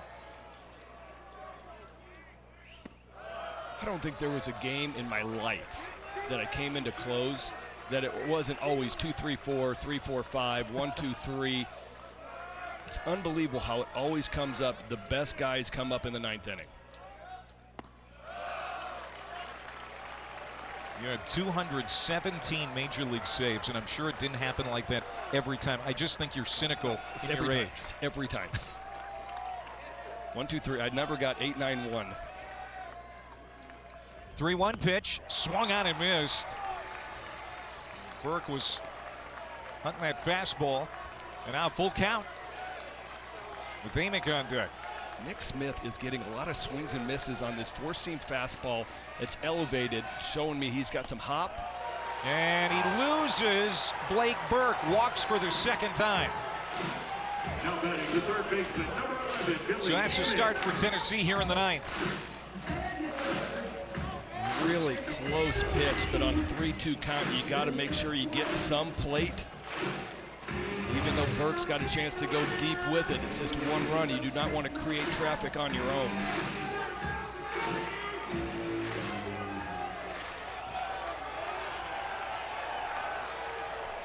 Quiet day for Amick.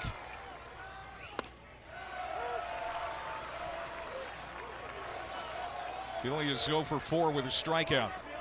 Very well-disciplined Tennessee team, knowing they're down 5, they're taking a first pitch strike. Little old school baseball.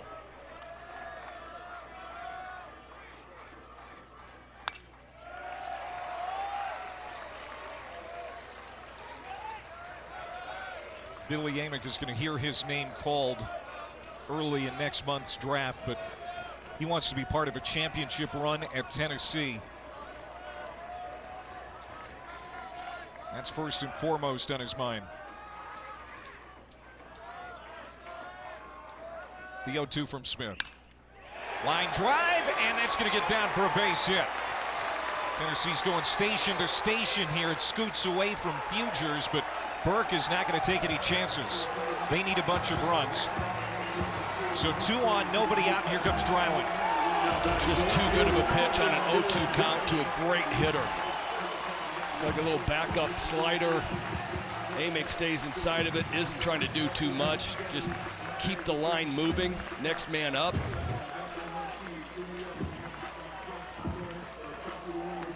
Tennessee has not scored since the 5th on the Tiers RBI double. Dreiling homered back in the first inning.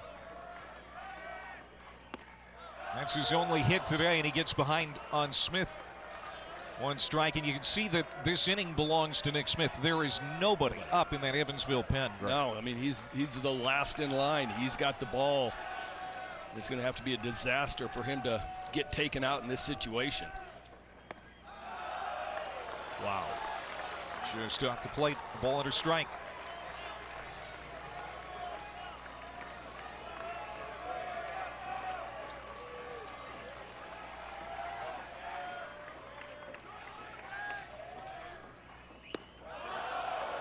Two and one. That's going to get some barking from the dugout. Those two pitches were real close. And there are times in life this late in the game that the umpire tightens the zone down, not wanting to make the big decision.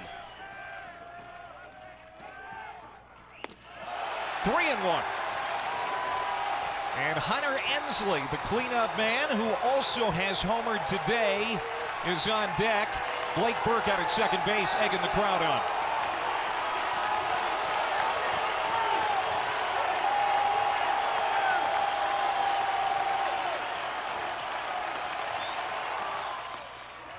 Buries a strike at the belt.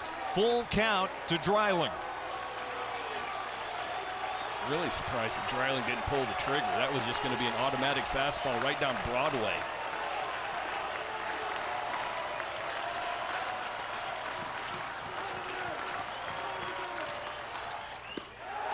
Inside, he walked a bases loader. 2 walks in the inning. And Hunter Ensley,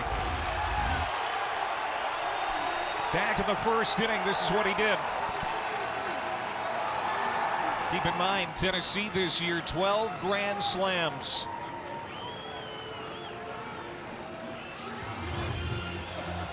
Grand slam here would still mean Evansville has the lead, but it would change the feel of this game immediately. Absolutely. I mean, they're looking for any way to get on base. Grand slam automatically brings the tying run to the plate. Now the Evansville pen. Shane Harris, who we've seen already in this Super Regional, starting to loosen up. Threw well yesterday, got a couple innings. He's probably their last line of defense for this situation. But up 5 runs, you can't nibble.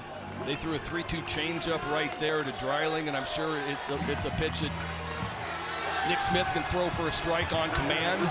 But in that situation, you got to go right down Broadway with your best pitch.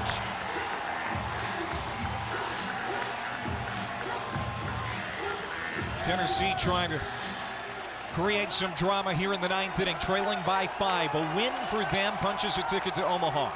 Evansville playing for their season.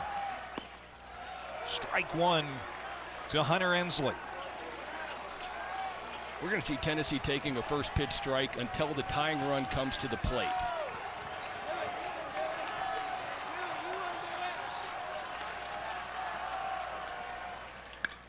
This is hit well to center field. Going back is Taubert, and it is off the top of the wall. That is going to score 1. They only get 1. Ensley nearly left the yard. And it's 10-6 now.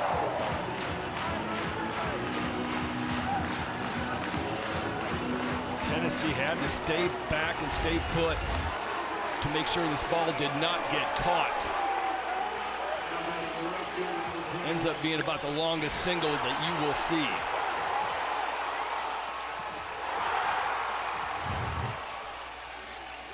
You think Rumsey makes that play? Boy, that's a good question. One of the best outfielders in the country. Here's Tears now, and a grand slam would tie it up.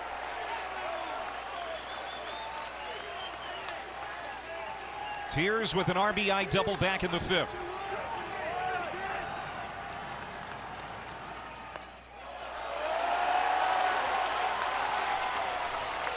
Billy Amick at 3rd. Dylan Dreiling in scoring position at 2nd, and Ensley at 1st.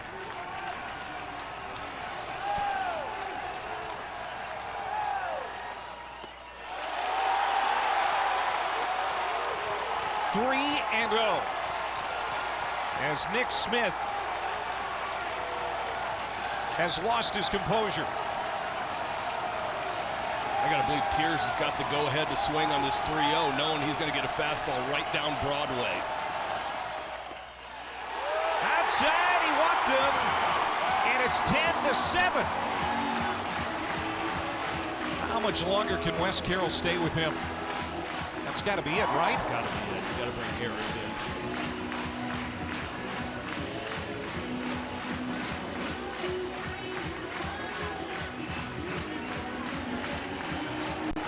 That's it. Call to the bullpen. Tennessee trying to rally in the ninth.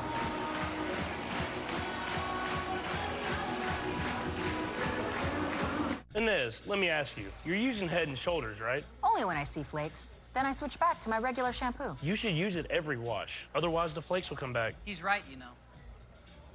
Is that Tiny Troy? The ingredients in Head and Shoulders keep the microbes that cause flakes that big. Microbes, really? They're always on your scalp, little rascals. But good news, there's no itchiness, dryness, or flakes down here. I love Tiny Troy and his tiny, gorgeous hair. He's the best. Make every wash count. Little help, please? The new Ultimate Cookie Blizzard from DQ is a total power move. See that? Made with Oreo, Chips Ahoy, and Nutter Butter. What are you doing? Okay, major power move. Hurry in for the new Ultimate Cookie Blizzard, only at DQ. Happy tastes good. That ball may be on his way to Omaha. Will make it into the College World Series.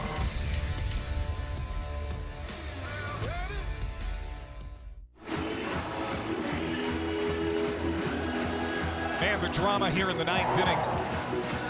You can cut it with a knife. It's so tangible. It's 10-7, 2 runs here for Tennessee. The Volunteers can come back and win it.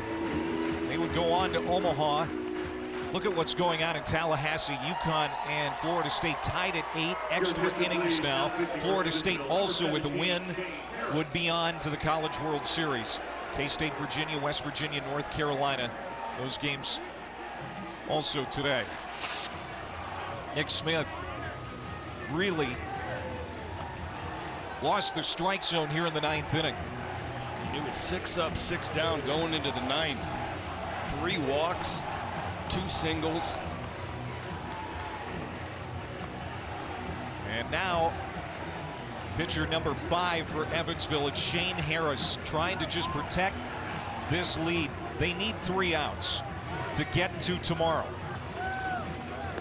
One of their main back end of the bullpen guys, 8-6, 3.87. Throws a slider 50% of the time, an occasional fastball. He'll mix in a curveball. Did a really nice job yesterday, 2 1/3. Gave up a couple of runs, but got 3 punch outs. Again, Tennessee, the visiting team on the scoreboard. I may have mixed that up last inning, so used to that. But, you know, Tennessee now with a grand slam, and they've had 12 of them this year, would regain the lead.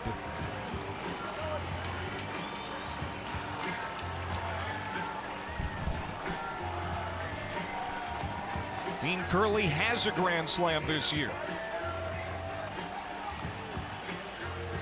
Tying run at first base. Harris gave up 3 runs in his outing yesterday.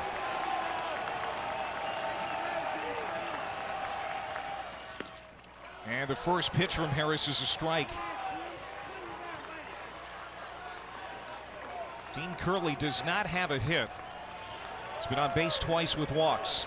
I'm sure Wes Carroll was doing everything he could to give Shane Harris this day off.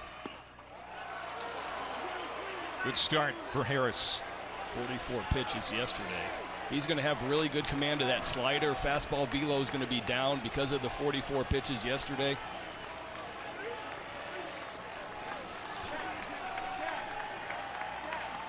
The 0-2 to Curley.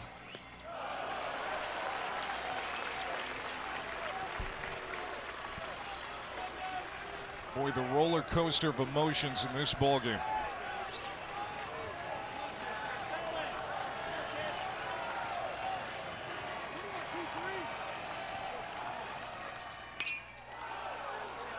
Hit a mile high. It's going to stay in the ballpark. Schallenberger getting underneath it. Dreiling tags, and he will score. And for Evansville, that run means nothing. They get the out they were looking for, the first out of the 9th, but now it is 10-8.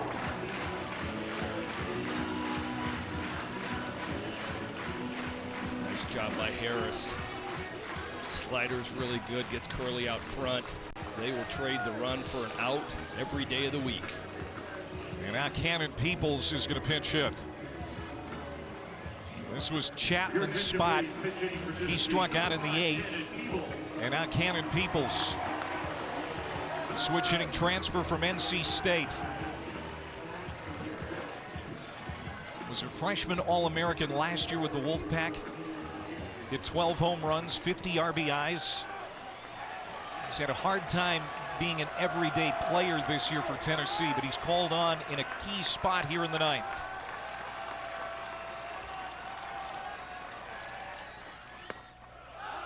And he's quickly behind in the count, 1 strike.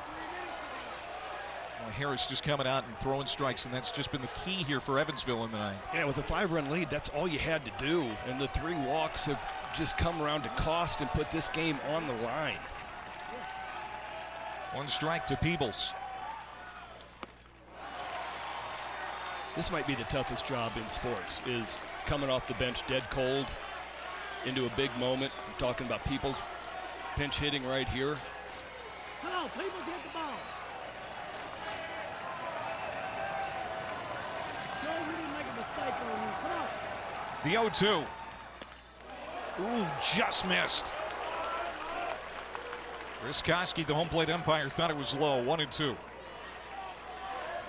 got a couple of those pitches in this inning that have been really close. The bottom of the zone just not quite there.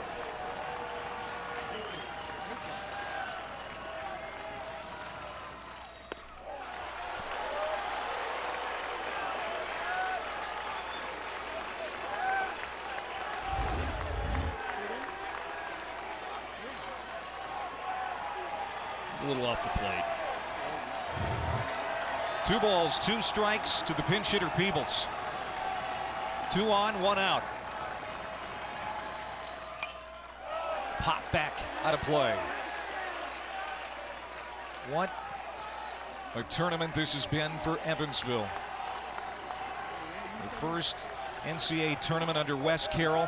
Just the 4th time they've been in the national tournament. First super regional, and boy, have they put on a show here in game 2.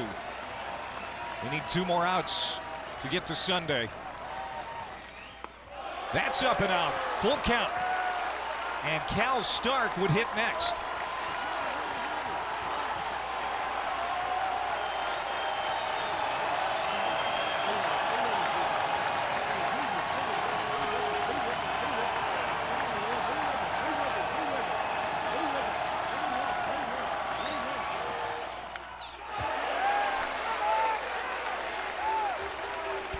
Slider. Peoples able to spoil a really good pitch. Waiting for Harris to get back to that fastball. That was strike 2, a swinging fastball up out of the zone. Pitch number 8.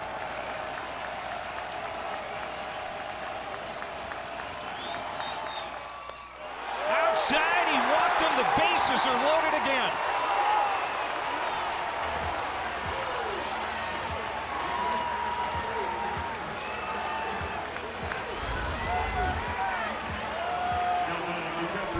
Breaking ball, a little back up. To be in the right-handed batter's box. Nice frame job. Home plate umpire Koski was not buying it. That is the 10th walk taken by Tennessee today. And now the hometown kid, Cal Stark. Can he be a hero here in the 9th inning?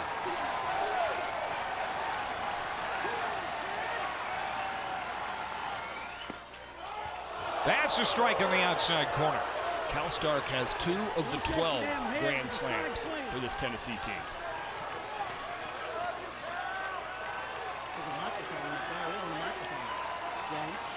Say hello, you team. Say hello, Smokey. Strike two. As Harris is digging deep here. Evansville in 2 more outs to force a game 3.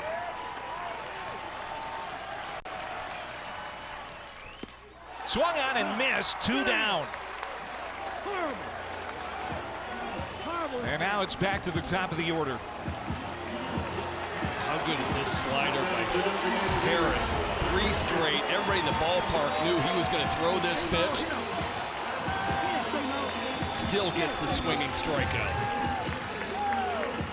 Christian Moore, Mr. Everything for the Big Orange this year. 30 home runs this season, 57 for his career, but 0 for 3 today. I'm going to appeal. Greg Street says no, he didn't.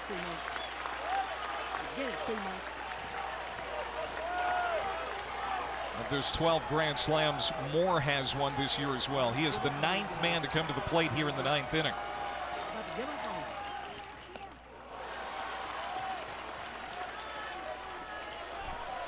Breaking ball, and it's a ball and a strike.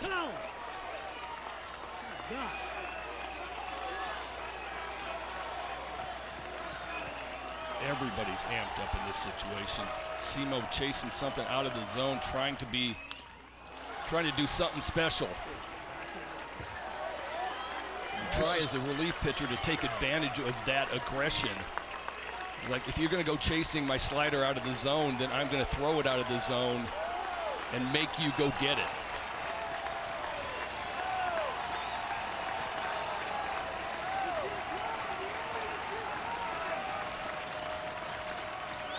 The 1-2.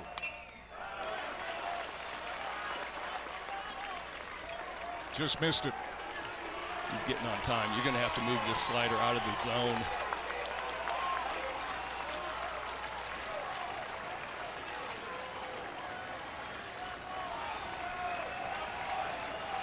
One of the best players in the country at the plate. Big situation. The 1-2 again.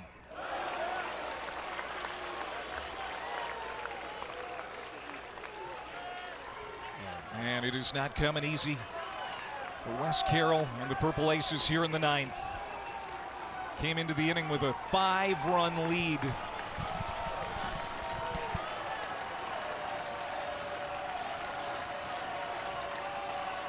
The 1-2 to Christian Moore. Misses down, 2-2. That's a great take. He had swung at 2 of those already, leaving the zone. He's seen enough of it. He knows where it's starting out for it to end up a strike. He's able to lay off of it.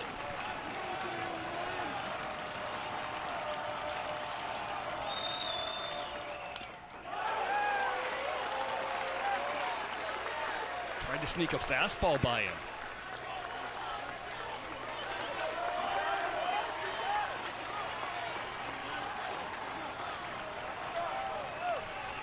Bases loaded. This will be pitch number 8 to Christian Moore. Harris comes set. No place to put him. It's 3-2, and Blake Burke is in the on-deck circle. Yep. Tying runs at second base. Probably see another slider right here.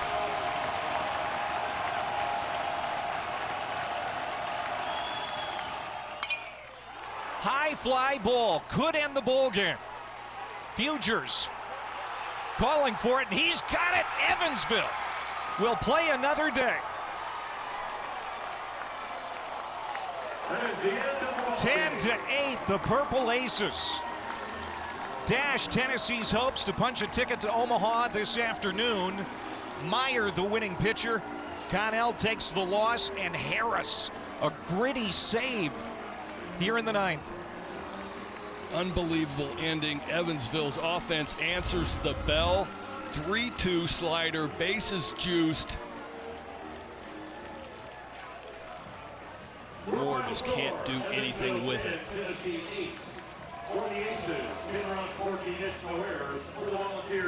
And so the Volunteers now will be reminded for the next 24 plus hours, because that game isn't until tomorrow night, about 2022 and how they disappointed themselves and Volunteer Nation as the Evansville Aces get the win and force a third game in this Super Regional. First ever Regional 4 seed to beat a #1 national seed. Before that, 30 straight losses. What a win.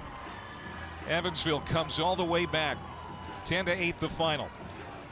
For Greg Olson, I'm Clay Matvick. We hope to see you here again tomorrow night. We're going to send you now to Oregon and Texas A&M.